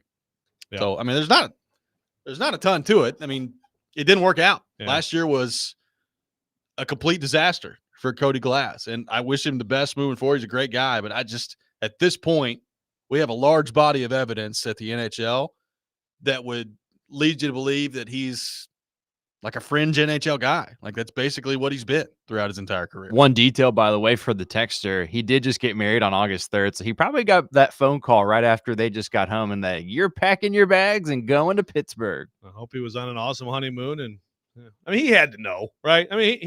he knew this was possible. Yeah. He's trying to stay in the league. Super nice guy. Great story. That was a great when he made the team that year. Patrick last year was awesome when he got emotional after the Colorado game. Yeah. There's some great moments in Yeah. there, but he never put it together consistently enough. Right. And it's some, it's the high pick thing where you're always like, yeah, but look where he went in the draft. But he's had injuries. He's had the knee. And so it makes total sense. I got another text that says Jane Pierce Jr. is going to look good in two-tone blue next year. I'm assuming James Pierce Jr., but I don't know who Jane Pierce Jr. is. Jared talking about Caleb Williams. Well, maybe so. Yeah. Would that make up for the slap in the face of drafting Levis if they draft James Pierce Jr.? Did they get Pierce? Did Pierce? He would have been he was a freshman when Levis played in Knoxville, right? Did he sack Levis? Probably. I mean, did most of the roster did anyone not sack Levis in that game? I don't know. That's a good thought though. Pierce off the edge. He's going to help someone. He's going to go high in the draft. 615-737-1025 is our phone number. 615-737-1025. Justin Mello will join us coming up next. He's got a new book coming out about the Tennessee Titans. We'll get his thoughts on that. His thoughts about the Titans heading into the season and what he expects from this group. That's coming up next. Charles Robinson at 8 o'clock. All that ahead. Robby and Rexrode, 102.5, 106.3 The Game.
Welcome back in. Robby and Rexrode, 102.5, 106.3 The Game. Robbie Stanley, Joe Rexrode, Nick Keyser here with you on this Thursday morning. We are talking all things Titans. And to help us do that, we go to our 102.5 The Game phone line, driven by WilsonCountyHyundai.com. And welcome in Justin Mello to the program, who writes for the Draft Network, also with Broadway Sports, and author of the upcoming book, Titans of the South. Justin, good morning. How are you?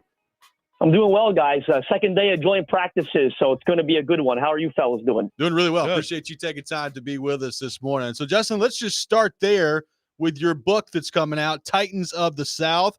Tell our listeners just what's kind of behind this book, the undertaking that you're going through now, and what people can expect when Titans of the South is released. Well, it really is a keepsake, I think, for diehard Titan fans. You know, it's a beautiful book that presents the rich history, starting from 1960 to 2003. You'll find season-by-season summaries of all 63 seasons in franchise history, full-color photography, all decade teams for every single decade, schedules, stats, starting lineups. It really was a beautiful thing to put together. I'm really excited. The pre-order is up now. It's available where all books are sold. Barnes & Noble, Amazon, you name it, and excited for people to get their hands on it. I think they're going to be pleased. Yeah, excited for that, too. The forward by our man Jamie Wyatt as well, so people check that out as well. Justin, what do you make of this team heading into this season? You got, obviously, a lot of change with Brian Callahan coming in, Will Levis for his first year as a starter, a lot of new pieces on the offensive side. Let's just start there on offense. What do you make of the offensive side of the football, and how good do you think this team can be in year one under Brian Callahan offensively? Well, I think they've done a great job reshaping the identity, especially on offense. And you saw a bit of that in the preseason game versus San Francisco. I mean, Will Levis was in shotgun almost the entire time, which was very common of the Callahan offense in Cincinnati. And they ran 11 personnel more often than they didn't, right? And that's what you're expecting here with a healthy DeAndre Hopkins, a Calvin Ridley, and, of course, Tyler Boyd.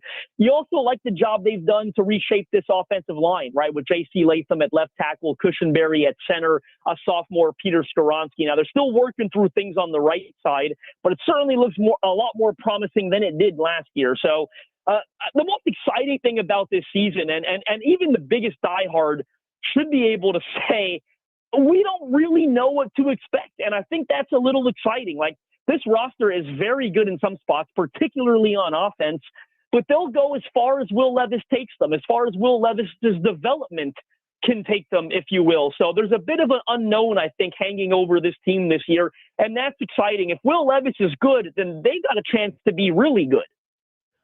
Yeah, I was talking earlier, Justin, just about, look, I'm totally with you. This is a Levis evaluation season. This is kind of charting the course for his career and this franchise. I mean, if he's good, then they know what they're doing the next few years, or maybe many years. And, as we know in this league, it can go the other way quickly.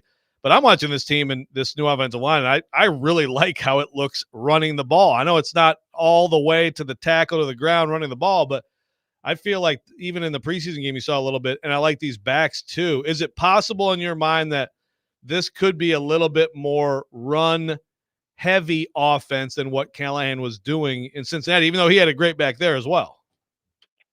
I need to see it to believe it. I don't know that I'm ready to make that statement just because of how pass-happy they consistently were in Cincinnati. Now, the reason I love that question, and there is room for a different evaluation, is does he have as much confidence in Will Levis as he had in Joe Burrow? I mean, probably not yet, right? I don't think we're there yet. So I do think they could be a bit more run heavy. One of the interesting things about this run game, there's a common misconception out there amongst Titans fans that, this is going to be the zone-based offense that they were sort of running under Matt LaFleur and Arthur Smith. That's the Callahan coaching tree. That's where it comes from, if you will. But you watch Cleveland last year, and you watch what they've done in the preseason and some of the stuff the Titans have installed this summer. They're running a lot more gap than I think people anticipate. And that's why Bill Callahan, the offensive line coach, he wants these big-bodied linemen. I think they're done with the undersized, the Aaron Brewers, the Daniel Brunskills, the undersized athletes. No, they want bullies up front. That's why they thought Sidney Charles was going to be their right guard. That's why they're still high on Nicholas Petit-Frere, NPF. It's the size advantage that he gives you there at right tackle. So I think they're going to be coming with a bit of a different system than people are expecting. And certainly as Will Levis takes his bumps and bruises as a sophomore, an inexperienced sophomore at that, I think you are going to see a bit of this ground game, and it's going to be more gap than it is zone. So, Justin, we've been talking a lot about edge rusher today. Obviously, Arden Key's got a 6-game suspension coming up. I mean, you could make an argument that the Titans were pretty thin there to begin with, even with Arden Key. But how do you view that position? How concerning is the edge rusher spot beyond the obvious of Harold Landry heading into this season? It's a big concern for me. I think it's the biggest concern on the roster right now. I mean, you said it. They were thin when they had Arden Key, and now you're going to be without him, presumably for nearly half the season, unless he appeals and can get it down. But it's going to be 6 games, it appears, and they are very thin. Look, 2 of those options, or 2 of those perceived options, are no longer on the table, right? With Matthew Judon getting traded to the Atlanta Falcons last night. And then you had Carl Lawson, certainly a popular name in Titans Twitterverse, signing with the Dallas Cowboys earlier this morning. So those names are off the table. Is Hassan Reddick going to be traded? I don't think so. The solutions are going to have to come from in-house. I'm not sure that they have them. It's going to be, Shane Ray trying to write a comeback story. You've got the 7th-round rookie, Jalen Harrell's popped a little. You got Thomas Rush, who I thought looked good in OTAs, but we haven't heard as much from him since. It's a big concern for me. In fact, if I was writing a 2025 mock draft, and I did last week, I'm going edge position for them. Of course, it's early, but I think there's a big, big concern with the lack of options across from Harold Landry. So how do you think that affects Denard Wilson's approach? Let's say they don't address it, Justin, because we, of course, right now on this practice field, you see essentially the same system, right, defensively from both these teams with some differences. But how do you think that affects Denard Wilson's approach in terms of aggression, pressuring, and things like that this year? Well, he's an aggressive coach by nature, right? He learned from one of the most aggressive, someone people know well in Titans land, Greg Williams, the former DC there in Tennessee, right? So they're aggressive. He's going to be aggressive to begin with. We'll see what it looks like, right? But I think you saw glimpses of it against San Francisco on Saturday, the first preseason game. They ran a blitz on like the first play, right? And there was a couple of times where they got into 3rd down and they blitzed the heck out of the quarterback back there. So I think he's going to be aggressive. I think he has to be, right? Like, you're not going to be getting home consistently with 4, I don't think, with what you've got on the roster, especially at edge. So and some of the guys they brought in, they knew what they were doing, right? Kenneth Murray, he's a C-ball, chase ball kind of guy. He wants to blitz and get after the quarterback. That's what he's talked about during his press conferences. And it's the same with Jamal Adams, right? We know how much success he had as a blitzing safety under Denard Wilson in his first and second seasons with the New York Jets. So I think their personnel is built to be aggressive, and that's what you're going to see from Denard Wilson this season. Justin Mello with us here on Robby and Rexrode. So, Justin, how do you view kind of the roster composition of this heading into the season under Brian Callahan? We've talked about wide receiver. You got Mason Kinsey. You've got Kearis Jackson in the return game, Jaquan Jackson, Kyle Phillips. A lot of guys competing for what could be 1 spot if they keep 6, maybe if they keep 7, you're competing for 2 spots. You've got the tight end spot where we've seen the Titans keep 4 in the past. Is it going to be 3 this year? How do you view the kind of the numbers game that faces Brian Callahan here, specifically on the offensive side of the ball? Well, right now I'm leaning 7 wide receivers and just 3 tight ends. I mean, I think 5 have been confirmed, right? We know you're going to have Hopkins, Ridley, Boyd, Burks, and Nick Westbrook. So those final 2 spots, I think you've got Jaquan Jackson as your starting punt returner, and I think you'll keep Kearis Jackson as your starting kick returner. The alternative there, if they want to go 6, maybe Tajay Spears is your starting kick returner, but I do think they'll keep 7. I mean, how can you cut ties with Kearis now after how great he was in the return game against San Francisco? And Jaquan Jackson as well had that big punt return. They're not going to cut a 6th-round rookie, I don't believe. He had 2 long touchdowns against the Seahawks in their scrimmage yesterday. So I think they go 7 at receiver, and I'm just going with the 3 tight ends. There's no need to keep 4. I think, Josh Wiley is going to be your every down tight end, if you will, the one that's flexible enough to block and catch passes. Chig is going to be sort of your big slot, if you will, sort of a replacement for Tyler Boyd when they go to 2 tight end sets. And I think that tight end 3 spot's a really interesting battle. You've got Thomas Odukoya, who's really come on this year. He's still got a year left of international pathway eligibility, by the way. So a lot of people are expecting them to keep him on the 53, but I wonder if they're going to cheat that roster, if you will, and keep him without him counting towards the active 53. They appear to like Nick Vannett, a veteran guy who's made some plays at training camp. He's the most experienced choice. And then you've got a really intriguing UDFA and David Martin Robinson, who's the most athletic, the most pass catching upside of the ones who are competing for that tight end 3 spot. So I don't think they'll keep more than 3, and that gives them a chance to go a bit heavier at receiver. All right, Justin, bottom line for this team. What's your floor and what's your ceiling for this team in terms of outcome record this year? I think they're like an 8-9, a 10-7 type of team. Once injuries start to rear their head, I worry they don't have enough depth to sort of sustain that. I mean, you look up front, if they lose anyone at edge rusher, it's a disaster. The interior of the D-line, I don't love what they have there behind, Simmons and Sweat. Even at corner, if any of those 3 go down, you've got a lot of inexperience there on the back end. So, and credit to Rand Carthon, because he couldn't address all of that, I think, this offseason.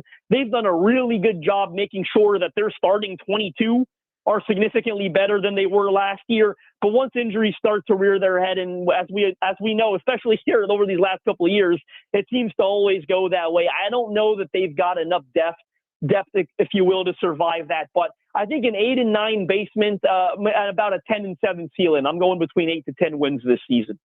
Well, Justin, great stuff, man. Really appreciate you taking time to be with us this morning, and looking forward to the book coming out. Tell our listeners again where they can pre-order Titans of the South. Yeah, it's available for pre-order now. Anywhere books are sold. You want to get it on Amazon, you want to get it on Barnes & Noble, you can get it through the publisher's website as well over at Lake 7 Creative. So wherever books are sold, we actually just got the hard copies back at the warehouse yesterday. So we're really excited. Orders are moving along. Shipping is going to be moving along very shortly. So Titans of the South available in early September where all books are sold. Justin, really appreciate you, man. Thanks.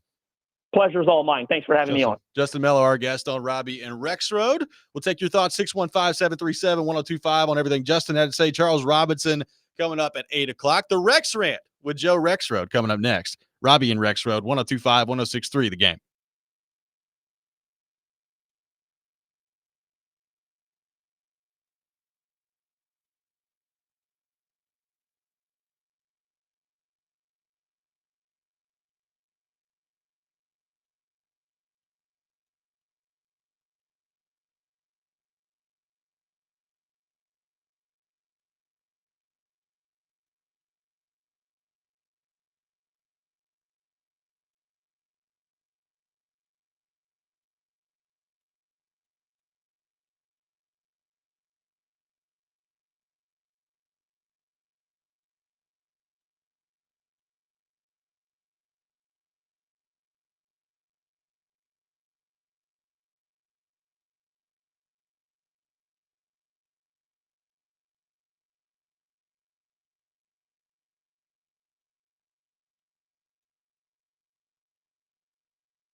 Sometimes he wakes up on the wrong side of the bed. And sometimes he's just, well, Joe. Awkward moment. Let's do it. This is the Rex Rant, now on Robby and Rexrode. Oh, this is so frustrating. He's kind of ugly, though. It is time for the Rex Rant here on Robby and Rexrode. Joe Rexrode's rant of the day. A very low-key little intro. Well, you get it, get simple, get in, get out. That's fine. I'm good with it. Anytime we can play this song, I'm cool with it. I love this song. This is a jam. This is absolutely a jam. We're going to talk about the Tennessee Oilers. So, a few things. Actually, I want to get into something that Justin brought up that I think is a great point on his part and relates to Bill Callahan. So we will get to that. Okay. But first, I mean, I have to start by thanking Paul Kaharski for taking my spot yesterday. I had some kid stuff to get done. I appreciate it. He came in. Well, he did come in at some point, right? Oh, now I get to rip Paul Kaharski. Okay, first of all, homeboy sets his alarm for 5:45 a.m. to come in at 6 a.m. Is that right? Do I have that right? I think that's the story that happened. Yes, I think. Come on, do it. Do the whole thing. I smoke weed constantly. So I'm listening to this goofball who shows up an hour late, and I don't know if you caught this, but at what point he's like, they really like that Justin Harrell, and I think Denard Walker might use him in the defense. I did hear both. Like, of those wow, things. a double whammy. Justin Harrell. What a day for PK. And Denard Walker. I did hear that. I'm a little worried about him, but my beef with PK. Let's play this, and we need to speak about this philosophically. Here's PK ripping me. To what people are counting on Chance Campbell to be after one game, Rexrode shouldn't be fueling this. I mean, you can root for the guy, but you can't be like, oh, this guy's gonna be something. Yeah, that was. Yeah. So what he's saying there is he's blaming me because I like Chance Campbell. Can we not? So if you ever talk about a player on a football team, like today we're all going to go to practice, and oh wow, what a practice rep. So one of my favorite things in sports, by the way. Yeah. So if you talk about is this conversation not about a 53-man roster, or is it? I understand the most important stuff is about who's going to start, who's going to matter on Sundays. Sure. But when I say I like Chance, Chance Campbell just makes plays. Yeah. I mean, I think he's going to make the team. I'm not saying he's going to start and star for the Tennessee Titans. So does PK think that every time you bring up a player in any context, you must be saying he is going to be a superstar in the NFL? Be fueling this. Yeah, there you go. Thank you. Play the smoke weed one. I need that one again. I have not said ever at any point that I think Chance Campbell's a starting linebacker. He's a good player. I love this stuff. Like people are like, well, he's not very athletic. Actually, he's incredibly athletic. And PK is right about this. His RAS scores are crazy. Yeah. He's blown his knee. I mean, he's had injuries. I think he's going to make the team. That's all I'm saying. He makes plays. David Martin Robinson, Justin Miller brought up. I don't think David Martin Robinson's about to revolutionize the tight end position, but he might make the team because he's pretty good. That's all I got. You don't think Chance Campbell will take Dr. Jack's spot? Well, hey, I think a lot of people would like anyone to take Dr. Jack's spot, right? A lot of people would. He's one of the, popular. They got to get this guy off the field, guys, on this team. Look, I'm keeping an open mind on Chance Campbell potentially carving out a role in the defense. But for now, I think he's doing well with the 2s and 3s against backups, and he's good enough to be on the football team. That's all I'm saying, PK. So next time, show up on time, get everybody's name right, and keep my name out of your mouth. But thanks by the way. Thanks. Yeah, appreciate you doing that, yeah, by the thanks. way. Yeah, Thank you. appreciate you. Coming in. Now, one thing I want to do with Justin, I thought you had brought up a great point. We've talked about it. Like they are, the Titans are a lot more of a gap running team than you might think. And the interesting thing about that, and it does relate, first of all, it's two things. You talked about the cyclical nature of football, right? Yep. And I think in general in football, you see it a lot more. There's a lot. There's like an embrace, I think, in a lot of places of some of these gap plays and what you can do with them. But also, you think about this from the Bill Callahan perspective. I mean, this guy was really not at the very forefront, but he was early on mean, when he was at Wisconsin, and I've been doing some work on this for a story, like he was at the forefront of zone blocking and all that stuff. He was a West Coast offense. I mean, he was just like a kid who just wanted to read every word he could read about Bill Walsh in the 70s.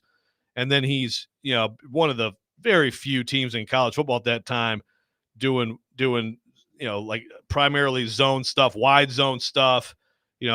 Jim McNally was like a mentor of his. He was the Bengals coach. The Bengals did it with Ickey Woods and those, like Super Bowl team. But anyway, that's been his identity, and he's a West Coast guy all the way through all this. And now this is an example of Bill Callahan always trying to stay ahead of everything, like changing, innovating, being open to doing different things. And yeah, it's there's no question, like the makeup, the intended makeup of this offensive line is bigger, stronger, burlier, blow open some hole, for people, gap blocking, of course, people don't know. I mean, it's, this run play is designed to go to this hole, as opposed to obviously zone running plays, which is what we saw with Derrick Henry's entire time here. Primarily is, you're going to an area and the running backs finding their own lane. Yep. So it's typically a little bit more athletic guys as opposed to the big burly guys. So that's why Aaron pretty Brewer interesting stuff. dynamic in the zone blocking scheme. I could put together a heck of a highlight tape for you. Aaron Brewer doing good things, but I know some people don't want to face that, even though PFF get him good grades. PFF did get him good grades. And then PFF matters unless they don't fit your own narrative. And then in order to fit that scheme, you brought in Sadiq Charles and he up and retired on you and didn't answer your phone call if you're Bill Callahan. So that was nice. Good stuff. I know you guys talked about that yesterday too, but yeah, that was very interesting. That whole thing, one thing that Callahan said was, he said something like, I hadn't heard what had occurred or something like that. Yeah. And I was like, okay, so something like happened. I don't want to sit here and speculate, but something like happened with this guy. But still, it's kind of wild that he wouldn't even like return texts, from coaches and stuff. So hopefully he's okay. Hopefully so. But he's not part of this football team anymore. 615-737-1025. Our phone number, 615-737-1025. Look at Megan on the text line. She just put my little picture of PK sitting alone in the parking lot. It's fantastic. Look at that. The picture that lonely PK. PK is just out there on the sidewalk. I smoke weed constantly. Charles Robinson will be with us coming up next. You're listening to Robby and Rexrode, 102.5, 106.3 The Game.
Final hour, Robby and Rexrode, 102.5, 106.3 The Game. Robby Stanley, Joe Rexrode, Nick Keyser here with you. And we go to our 102.5 The Game phone line, driven by WilsonCountyHyundai.com. Welcome in our friend, our confidant, Charles Robinson of Yahoo Sports. Charles, good morning. How are you? What's going on, gents? Sitting here in picturesque Cleveland, looking out my hotel room, listening to Joe Rexrode say, I don't want to start stuff, but with all due respect, yeah, with all due respect, Joe doesn't want to speculate, but then he speculates. That's my favorite. Joe when's Rexrode. The last time you were home? I do. Do you remember what home is? It was August 23rd was the last time I was home. Yeah, this is team 18, and I'm definitely getting the. So, when are you going to come home? When does this end exactly? When does the money run out? So, yeah, I'm reassessing my future plans after this stuff. So we'll see. So, Charles, let's start on the Brandon Ayuk front. We talked a little bit about it last week, but still no absolute resolution there. What's the latest on that front, and how do you see this thing ultimately playing out? Well, so interestingly, I'm kind of in the wheelhouse of the Ayuk. I went through 9 camp early, and I actually just went through Steelers camp recently, and then obviously I'm here in Cleveland, and I can tell you this: the reports of what was offered by Cleveland are 100% accurate. Amari Cooper, a second round pick, and then it was, I think it was reported it was a fifth. It was actually a swap of a fourth and a sixth that would have come out to 5th round value for the 49ers. So, that was engineered by the Browns. I think the money was where Ayuk would have wanted it. He just didn't want to be there. And so ultimately that's why that never got off the ground. The reports of the Pittsburgh deal that's, on the table, squared, done that's correct. The deal that's on the table from the Steelers does not include a wide receiver. It's draft picks, but it is a package that the 49ers would accept. But what's going on right now is the Niners are, I believe they're running a parallel track right now with Brandon Ayuk. And we talked about this last week where I told you, I think they're, ultimately what they wanted to do is let him get out there, sort of see what was out there, and then try to get a deal done. I still think that is a priority for them. However, what you do is you have to set up a plan B for yourself. And I think for the 49ers, it's okay, look, if we can't get this contract done, we need to figure out if we do the deal with the Steelers, we need a wide receiver. We cannot exit this without a wide receiver. So effectively what they would want to do is take those picks and shop them around the NFL and see, okay, what veteran wide receiver out here is available for us if we use these Steelers picks, and is there a guy that fits the Ayuk role or fits what we need from this receiver slot that's now going to be opened up, who then we can engineer a trade for. So people are like, why? What's this dead period, and why is this all of a sudden just gone quiet? And it really has, even for all the teams involved. It's like the Niners right now are holding everything, and they're just not communicating with anyone. And I think in terms of like who's involved with the trade, and I think that's because they're trying to figure out, is there a deal for us to get done? How close are we? And if not, can we go get another wide receiver with the compensation we get back from the Steelers? So that's where they're at right now. I'll let people speculate on. It's funny. You call around and you try to figure out across the league, like, okay, what veterans are available, not named Devontae Adams? Like, who else? Like, who's the obvious not available receiver? And, I've come up with a few, but then you reach out to the teams and you just hear, we're not trading him. We're not trading this guy. This guy's not getting traded. So not sure what other veterans are necessarily out there available right now, but I think that's what's going on right now. The Niners are basically giving themselves outs if they can't get the deal done with Ayuk. Okay, so you've seen most of these rookies now. I know everyone's gaga about Caleb Williams and his preseason debut, but you've seen most of these rookies. So I guess first of all, Charles, the big impressions that hit you, but also Minnesota loses their rookie, JJ McCarthy. That's a tough one for them. So they got Sam Darnold. Should Minnesota go after Ryan Tannehill. I mean, they need a backup. That there's no doubt they're signing a backup. I mean, Darnold. But he's is better their than starter, Darnold. 100%. He'd be their starter. Nah, he doesn't know the offense, Joe. Like, he doesn't. That offense, you got to have somebody. Like, they're not playing around. They want to compete this He's year, smart. and He's very intelligent. It took Kirk 2 years to really master that offense. With O'Connell, and unfortunately, in the midst of his second year, he suffers in terms of with Kevin, suffers the Achilles injury. But yeah, no, they can't. They're not going to get anybody to be their starter. Like, Darnold is their starter. So they're going to 100%. suck. And Okay, that's fine. we'll see. I mean, we'll see. They don't think so. Going through there and talking to them, and that was when JJ was healthy. Their intent at that time, and they were very open about it with me, was we hope, that we have an opportunity to sit JJ as long as possible and develop him. And we hope that Darnold has, kind of a Geno Smith run in him, that he's been through some bad scenarios. And it was funny because when you listen to him sort of lay out what Darnold had been through, who he had been with, they were like, tell me the good situation. Like, explain to me the good coaching situation, the good team situation. What was that? And I had a hard time. And they're like, okay, well, we feel like he got better when he got with Kyle Shanahan. And he got into this offense.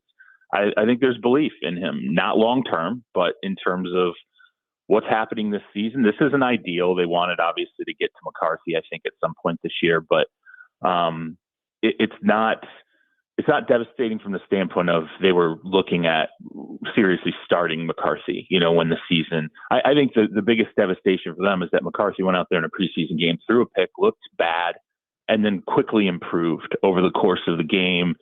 And from a confidence standpoint, from a read standpoint, pretty much everything he did in that preseason game as he went along, he got a lot better. And that's exactly what they want to see. And now they're going to lose all those snaps. So that's tough. I mean, in terms of the other rookies, the only guy I haven't seen is Caleb. I watched his preseason game, but live, I've seen everybody else. I think maybe I think we talked about, the Broncos and Knicks and what a great fit that is for Sean. And I think that's why Peyton is so relaxed this preseason, is because he knows he's got his guy.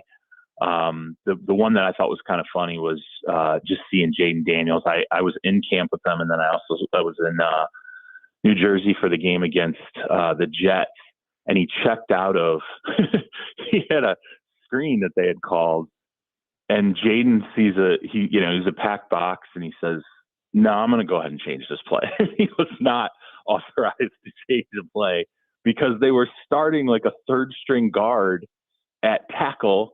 And they were like, look, we're not calling anything that's going to put him in any jeopardy of getting hit. He had just come out of joint practices with the Jets. They were very impressed by him. I didn't even have to bring up his name. The Jets were like, hey, number 5 with Washington is really good. So he checks out his play, throws a go ball deep to De'Ami Brown. Perfect ball, beautiful completion. It was like a 42-yard completion. So I go through camp afterward, and I'm talking to like everybody in the organization. And it's basically like, yeah, we talked to him about that. We were like, it's great that worked. Don't ever do that again. Like, you can never, ever do that in that scenario. We're calling that play for a reason.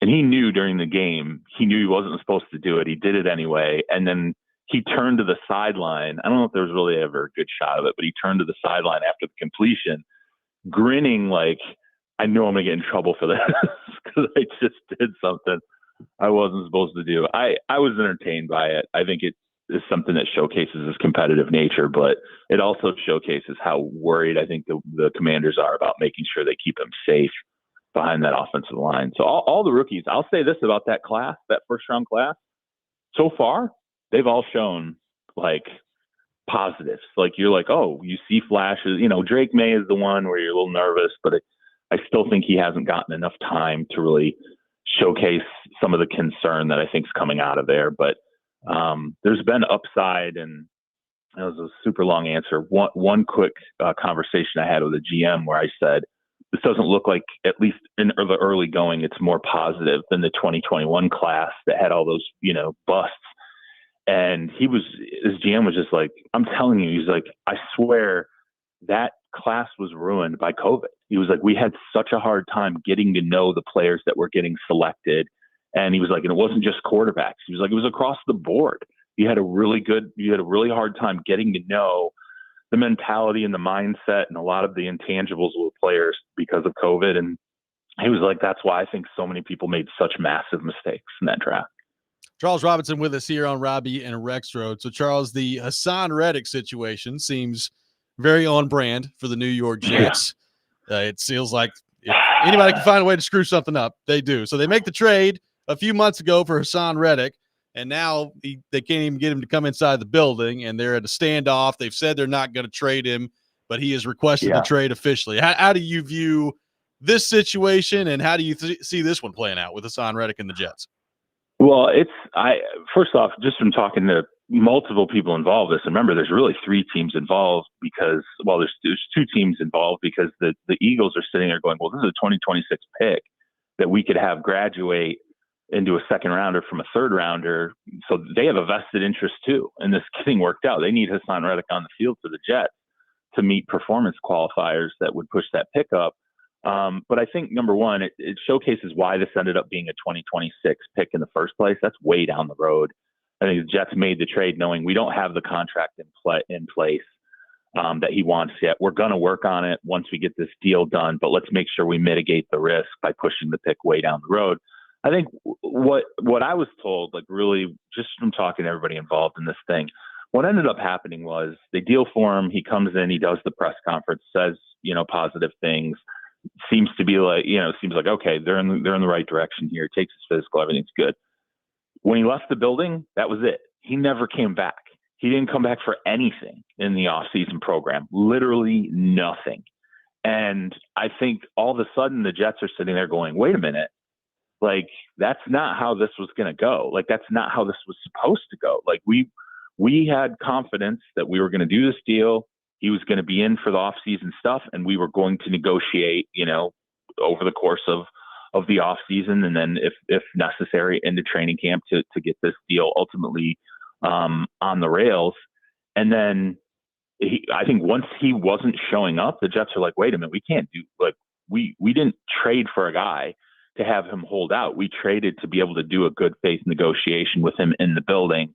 Now he's not in the building, and we're sitting here and it's become a standoff, that they did not expect. And I think part of the complication for the Jets too is now that once it was clear he was holding out by not showing up to anything, which the guys immediately knew it. The other players immediately knew, like, hey, he's not here for anything. Why? He's not here for the OTA. He's not here for anything we're doing.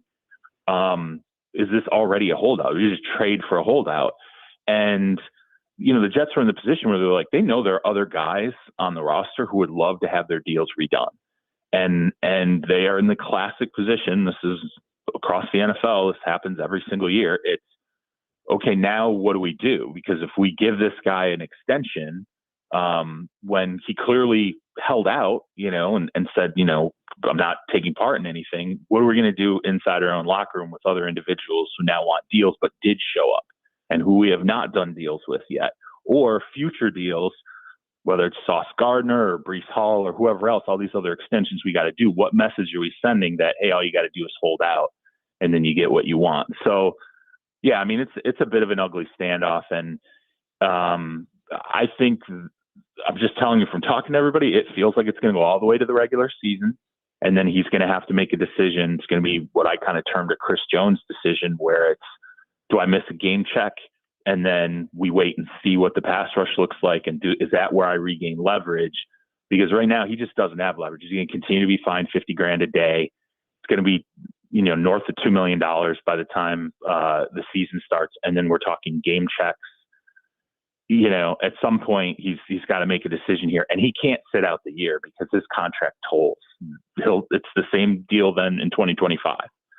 So not great. It's a bad spot, I think, especially for the Jets. This is, for this to start the way that it did. But people inside the organization do feel like if they can get him in and work on something with him in the building, that there is a path back from this, but it's certainly not the way they wanted to start it. On the Titans front, Charles, we've talked a lot about J.C. Latham. I think right now he's looking pretty good out there. But you came across some information from another team about him. I love how you're tiptoeing up to this. I want to make sure you can, say what you can say. This is a lesson, and you can't tell Joe anything about what you hear about stuff on the road. I could have just blurted it out, Yeah, I know you could have, but it's supposed to. There's no like friends conversations anymore. Joe's constant like, is this radio content? Is this content? Can we bring this up? Fully in the dark side now. You're like Dawn's yelling at me about cutting the grass. We'll put on the show. Yeah, exactly. I don't like. We've talked about this before. When you go through, these camps, you end up talking about a multitude of different things, and you revisit the draft, and you talk about a lot of different stuff, and you often get kind of asked, like, where have you been? Who have you seen? Who have you been impressed with? I went through Titans camp. We talked about this. I was really impressed with Latham when I went through Titans camp, and as I was going through, I mentioned I was in Eagles camp, and I mentioned to somebody there, hey, I went through Titans. Like, Latham looks really, really good, really polished. Like, he looks like everything, that the people that were high on him thought he would be. And the Eagles, I can say this with confidence because I know it. This was the top tackle, and in their assessments, when they looked at the tackle class, he was the number one tackle in the class. And, I think that he projected out as having Pro Bowl potential for them, which, is a big deal. And I think, to me in particular, if you're a Titans fan, you have to be excited because the two best offensive line coaches in the NFL are the one you have in Bill Callahan and Jeff Stoutland in Philadelphia. He's bar none the best offensive overall developer of offensive linemen in terms of like taking guys with raw skills and turning them into great players. They're not perfect, Andre Dillard's still on the Eagles record, and but they are at the tippy top of the league when it comes to coaching up offensive linemen and knowing the talent when they see it.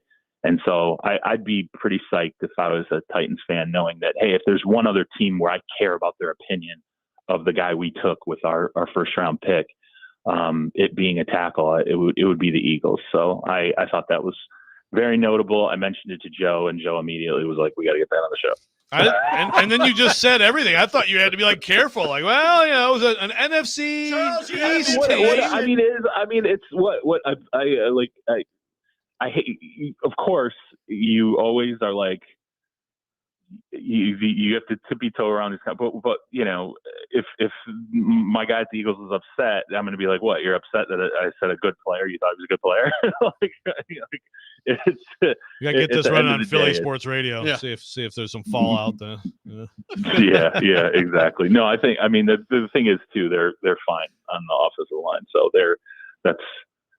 if it was a quarterback or if it was any other number of things, maybe that would be a problem, but I don't think this is exactly it shouldn't rock anybody in Philadelphia. The funny thing is, like, you're right. Like, obviously the Eagles have been really good with that, but like Titans fans also are like, my God, they thought Andre Dillard was good.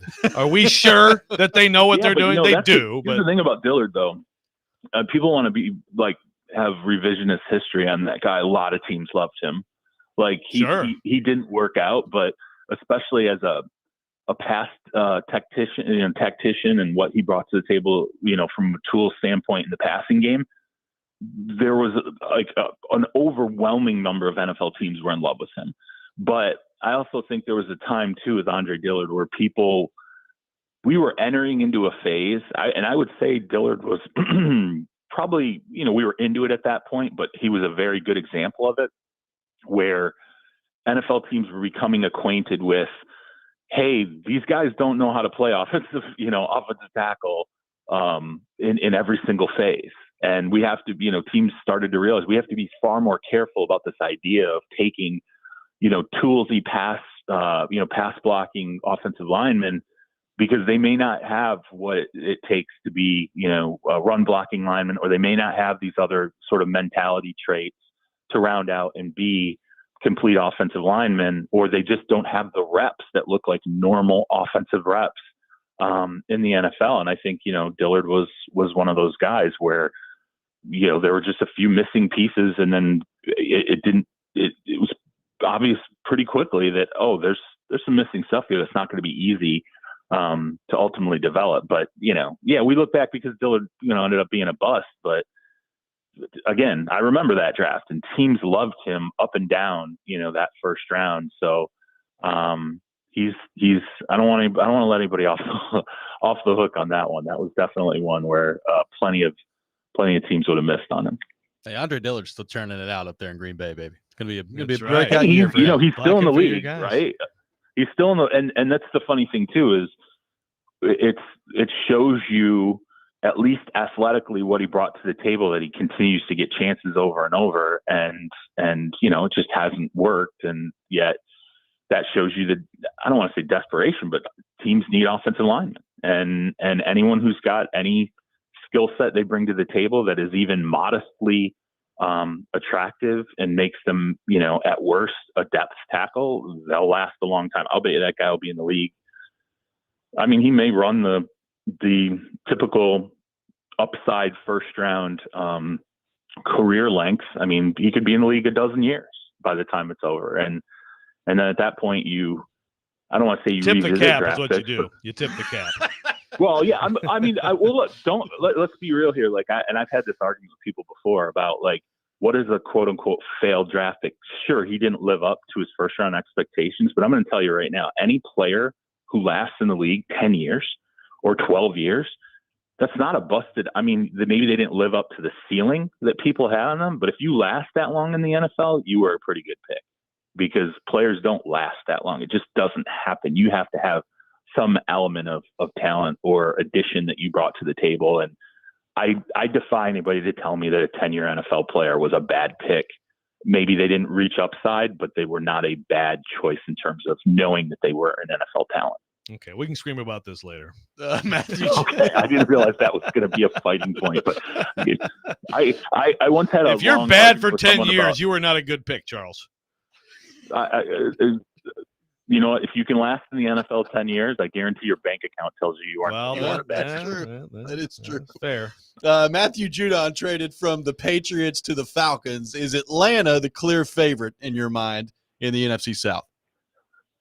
Yeah, and I liked them even before this pick, but I really love this move because, it was low cost, and it's, Judon is at an age where you're like, what's really the window? It's, the high side of the window is probably a couple of years where they feel like he can still give you high level production. I think, he's a really good mentality player. Like, he brings a lot to your practice. I think he's good in the locker room in terms of, especially, if he's happy with the money and, where his contract is. Like, he's never heard of him being a bad teammate. But to me, for the Falcons, it signals, after the Penix pick, everyone's confused because they're like, you're in the window now. Like, why aren't you doing these things now?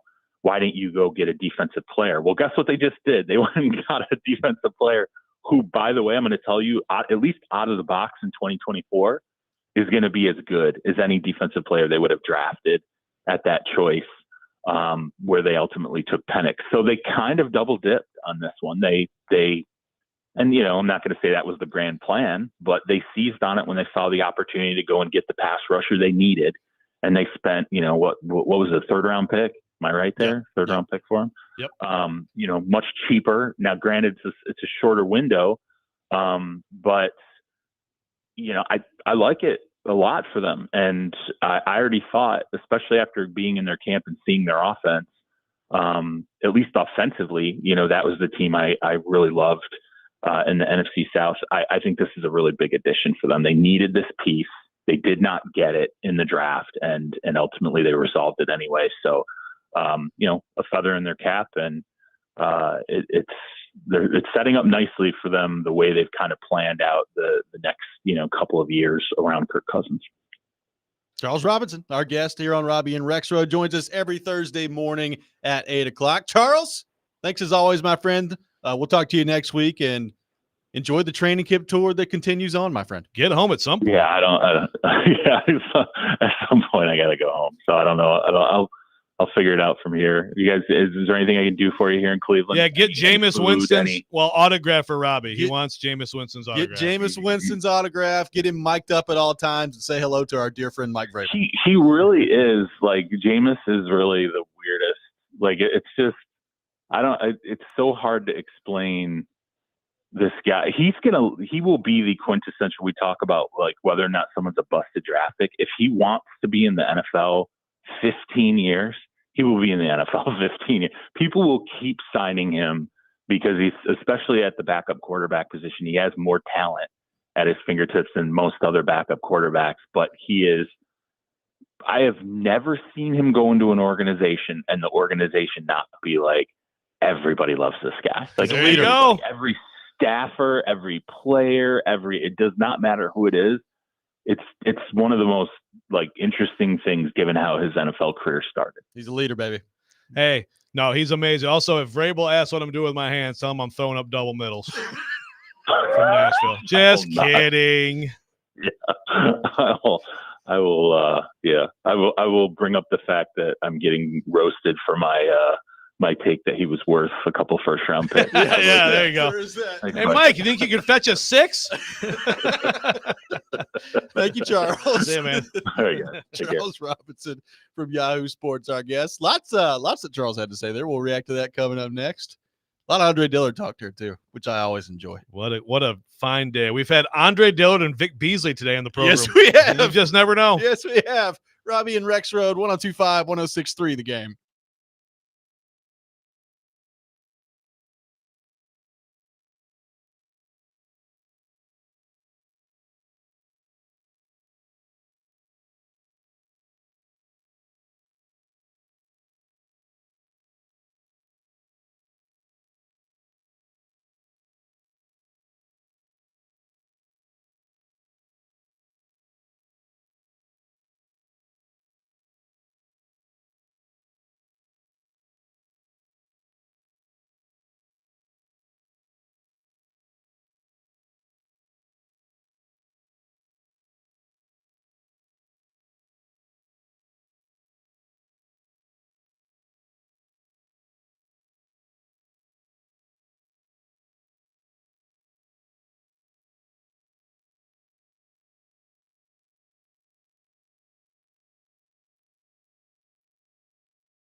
Should Minnesota go after Ryan Tannehill?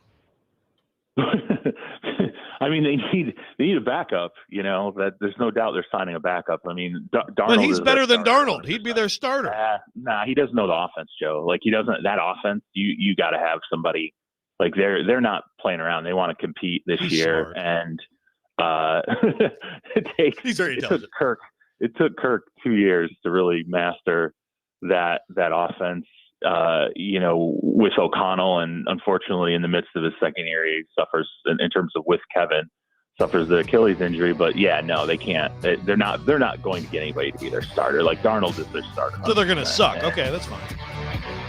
That was Joe Rexrode on with Charles Robinson last second. Thank you for playing that. And myself.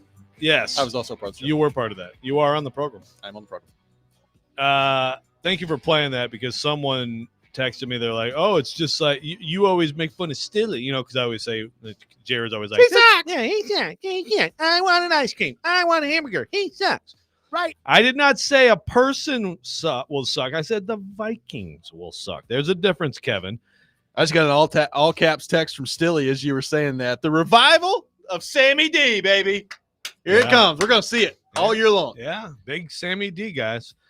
And I hear what, and then I'm also getting crap from Gamma Greg about Tannehill. Again, I did enjoy the immediate laughter that Charles had. Yeah, I know. What about Tannehill? Darn you, Charles. Well, Gamma Greg, this is what Gamma Greg said. He thinks it's funny Joe has about Tannehill. I think it is too. Only delusional Titans fans really believe Tannehill was good.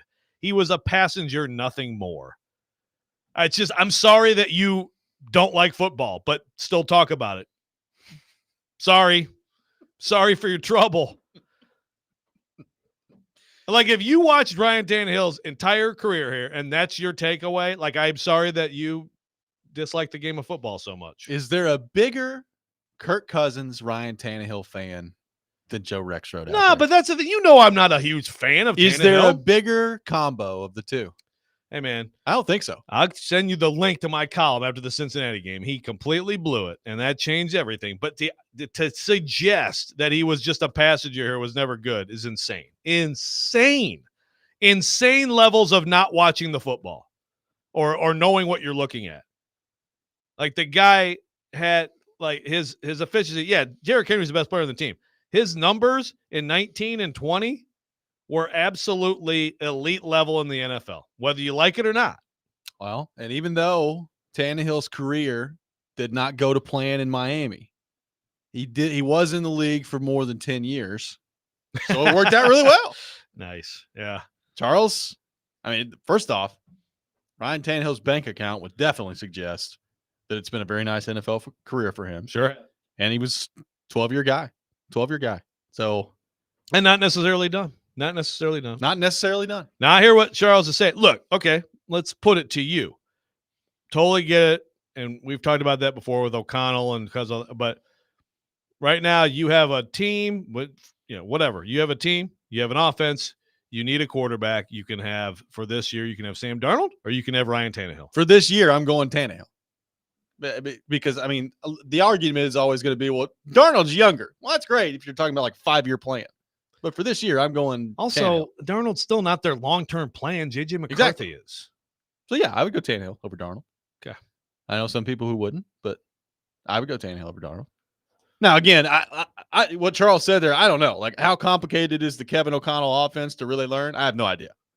Apparently it did take Kirk Cousins a while to really get it down. So, I mean, he was no idea. Although he was pretty good in it the first year. He was. Wasn't he? It didn't look like he. See, this is like where 12-5 or whatever, didn't it? Right. Yeah. Why do we have to do this over and over again? This is my fault. So congratulations to Gamma Greg, who says he was a nobody before he got here and nobody's touched him too. He had Henry and AJ, those two saved him. Okay, again. Miami Dolphins. Let's see. 2013, 3,900 receiving yard or passing yards, 24 touchdowns, 81.7 rating. 2014, 4,045 pass yards. We talk about, oh my God, is it possible Will Levis to throw for 4,000? Yeah. 27 touchdowns, 12 picks, a rating of 92.8. 2015, 4,208 passing yards, 24 touchdowns, 12 picks, and 88.7 rating. 2016, Well, he had 3,000 passing yards, and then he blew his knee for a team that still made the playoff and was 8-5 with him as quarterback, and then the injury started to end his career in Miami. Like, again, do we want to deal in facts or not? All right, I'm done. Maybe facts, or we can just say stuff. We need to get you a Tannehill T-shirt. I'm not. We need to get me a Jameis Winston T-shirt. But you are a true fan of Jameis Winston. I'm not a fan of Tannehill, but I like this idea that there's just was never any good football from him. It's just incredible, man. It's just incredible. Gamer Greg responds back, says win-loss record, Joe. I mean, he actually won a lot of games. Yeah. Thank you. Good. So now you're reserved. So basically, you have no argument, and you just keep changing the discussion. Cool. Yeah, he said you aren't mentioning any of the records. Okay. Do you know how bad the Dolphins were? That's why they drafted him at the top of the draft. When's the last time? This is a legitimate question because I don't know the answer. When is the last time the Miami Dolphins won a playoff game?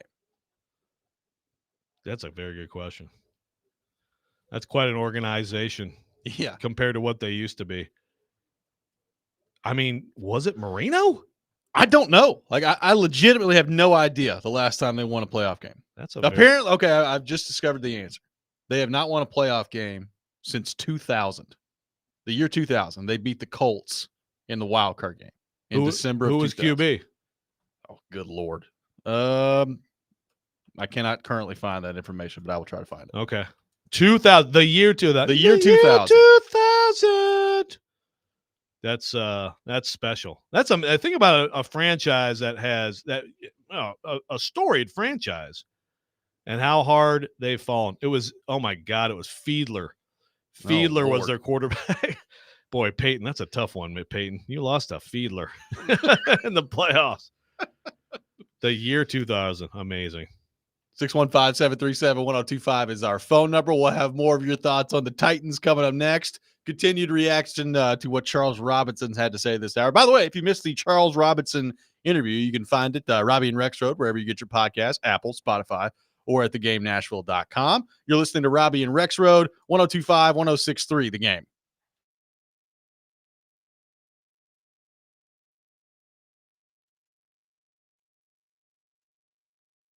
Hey, Robbie Stanley here. Football is approaching, and it's time to get in on the action early this season. What are your favorite NFL futures bets? There's a lot of them. Tons of different player props like passing yards, touchdowns, rushing and receiving totals, and more. Also, great team markets like to make the playoffs, win the division, Super Bowl matchups, and you can parlay together different picks for an even bigger payout as well. I'm going Atlanta to win the NFC South, and I think they win 10 games. I think they got 10 wins in them this year, but you can take it any way you want to take it.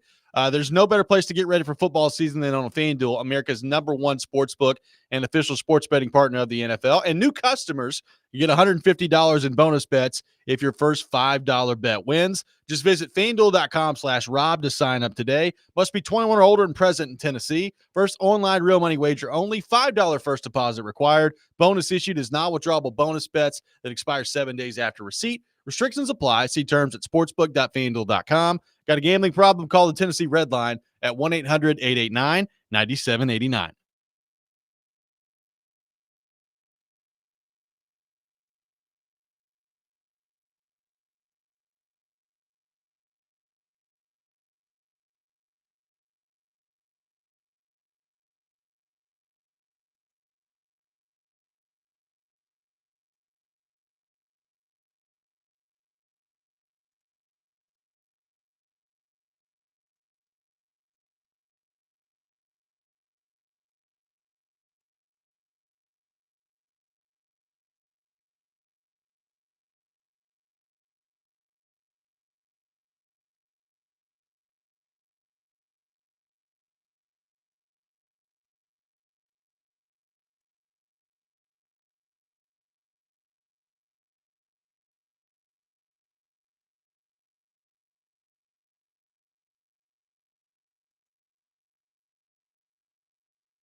Welcome back in. Final segment of the day. Robby and Rexrode, 102.5, 106.3 The Game. Indy racing fans, the Big Machine Indy show car will be on display this Friday at Soar Adventure Tower in Franklin. Come check out tomorrow from 6 to 8 p.m.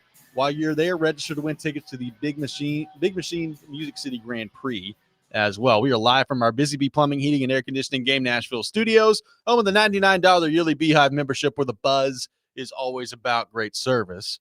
Rexrode has successfully been fired up on the text line with all the Tannehill stuff. By the way, speaking of the text line, a lot of texts we got yesterday of you missing the show the day after Creed performing at St. How Amphitheater. Convenient. A lot of people theorizing that maybe you were there in some sort of mask or disguise and just did not want to admit it. And that was the reason for your absence yesterday. I don't know. I mean, if I can neither confirm nor deny. I thought that the suit was going to come in here and tell us all about Creed, all about how amazing the show was. But Rexrode. I did see some videos from the show, and God, I'm glad I didn't go to that crap. I would have gone. I had the opposite reaction. I saw some videos for the show and said, "Man, what a missed opportunity in my life that I didn't end up there." I mean, a certain financial level of compensation plus a certain level of beer consumption. Yeah, you'd go. Yeah, but we'll have to catch them next time. Seemed like they were really rocking it out, though. And here we go. Let's go. Thank you, Nick. So, but I don't know. I guess we'll get them next time. The people actually. Well, luckily they're coming to Bridgestone, not that far from now, so we can go back then. When is that? I don't know. God, sometime soon. They're like freaking ear herpes. Can't get rid of them. Be a tough draw on that one. Okay. Anyway. Yeah. Got a text here that says the Vikings are going to suck, but Vegas has them favored over the Titans in the head-to-head matchup in Tennessee. Nice call, Joe. Way to go, Joe. Is that Viking Matt? I don't know. No. Unnamed texter. Yeah, I mean, I'm not sitting here saying the Titans are going to be awesome either. Gamma Greg has reached completely ridiculous levels of trolling. So he's like, oh, no, their QB stat. Let's not even say the Dolphins record. Then I'm like, okay, so when the Titans had a winning record, then it's not a QB stat. Then he's a passenger when the Titans win here. But it's a QB stat if it's bad. Yeah. Like you are just trolling. And it's working. Congratulations. Because I'm just sitting here. I'm an easy mark. So I'm just going to sit here and scream about it.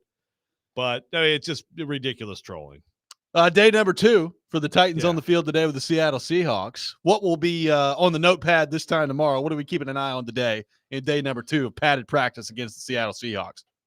Well, I think I'm gonna stick with.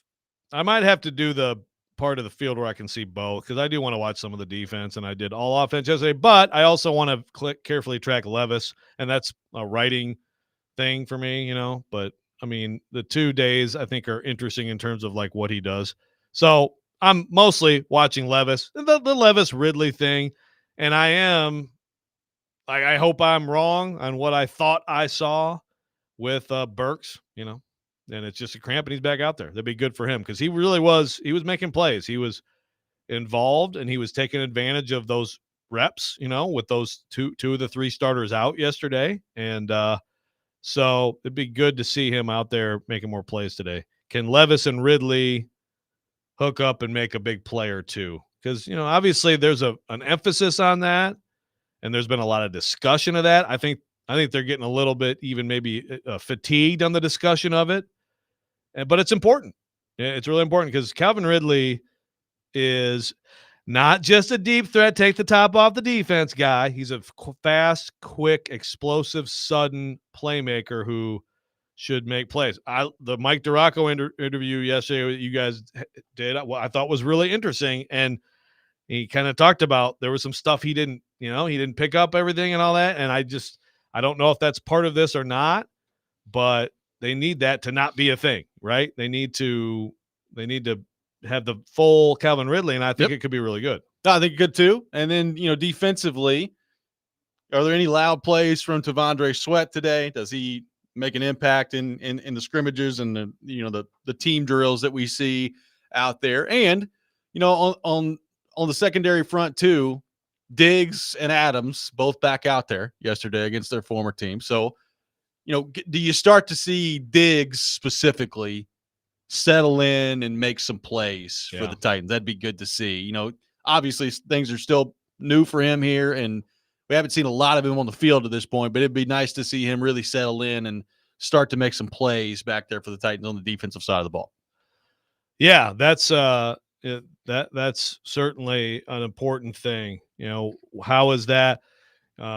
Is it just a matter of time, and it's just like boom, there you go. It's going to be Hooker and it's going to be Diggs, and then Molden is depth / another chess piece. Like I've said, I think Molden can do the things that they want Adams to do. So in a way, Molden could be sort of like, I guess, a backup in both spots. But I'm not dismissing Molden as being in a competition there. Quandre Diggs has been in the league a long time, so yes. I don't. But that's going to be interesting. Is it a clear gap all of a sudden when he starts getting into the defense and it's like, oh yeah, he's been a very good player in this league for a long time? Or is Molden actually ready to make a move and establish himself as a starter in the NFL? I'm not just dismissive of Molden right now. Is today officially the last practice we really care about until roster cut down day? It's a damn well the last one I care about. I mean, I know these other guys go out there and have fun, and that's fine.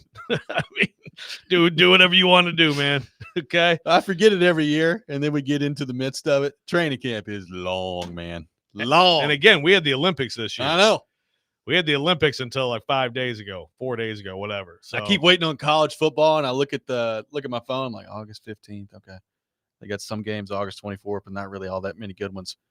August 31st, Tennessee plays, and it's kind of like the official beginning of college football. My God, that's still 2 weeks away. Yeah, and then you still have I know. But at least college football is about to save us here. And yeah, to me, there's this, and then there's the game, and then there's another week with another game. And I do think that last preseason game at New Orleans, we're going to see more starters play. But yes, it's the final dance, the last practice. Enjoy, everybody. Creed apparently coming up on November the 8th here in Nashville. So another opportunity very quickly here coming up for us to get there. So close to Thanksgiving, and we can give our thanks for Creed. I mean, Thanksgiving and Creed has a long history together. That was when the halftime show happened with the Cowboys, Thanksgiving Day, where they're flying through the air. One of the great videos in American history. I killed the turducken if it wasn't dead already. Jason Big Joe coming up next. Hope everybody has a great day. You're listening to 102.5, 106.3 The Game.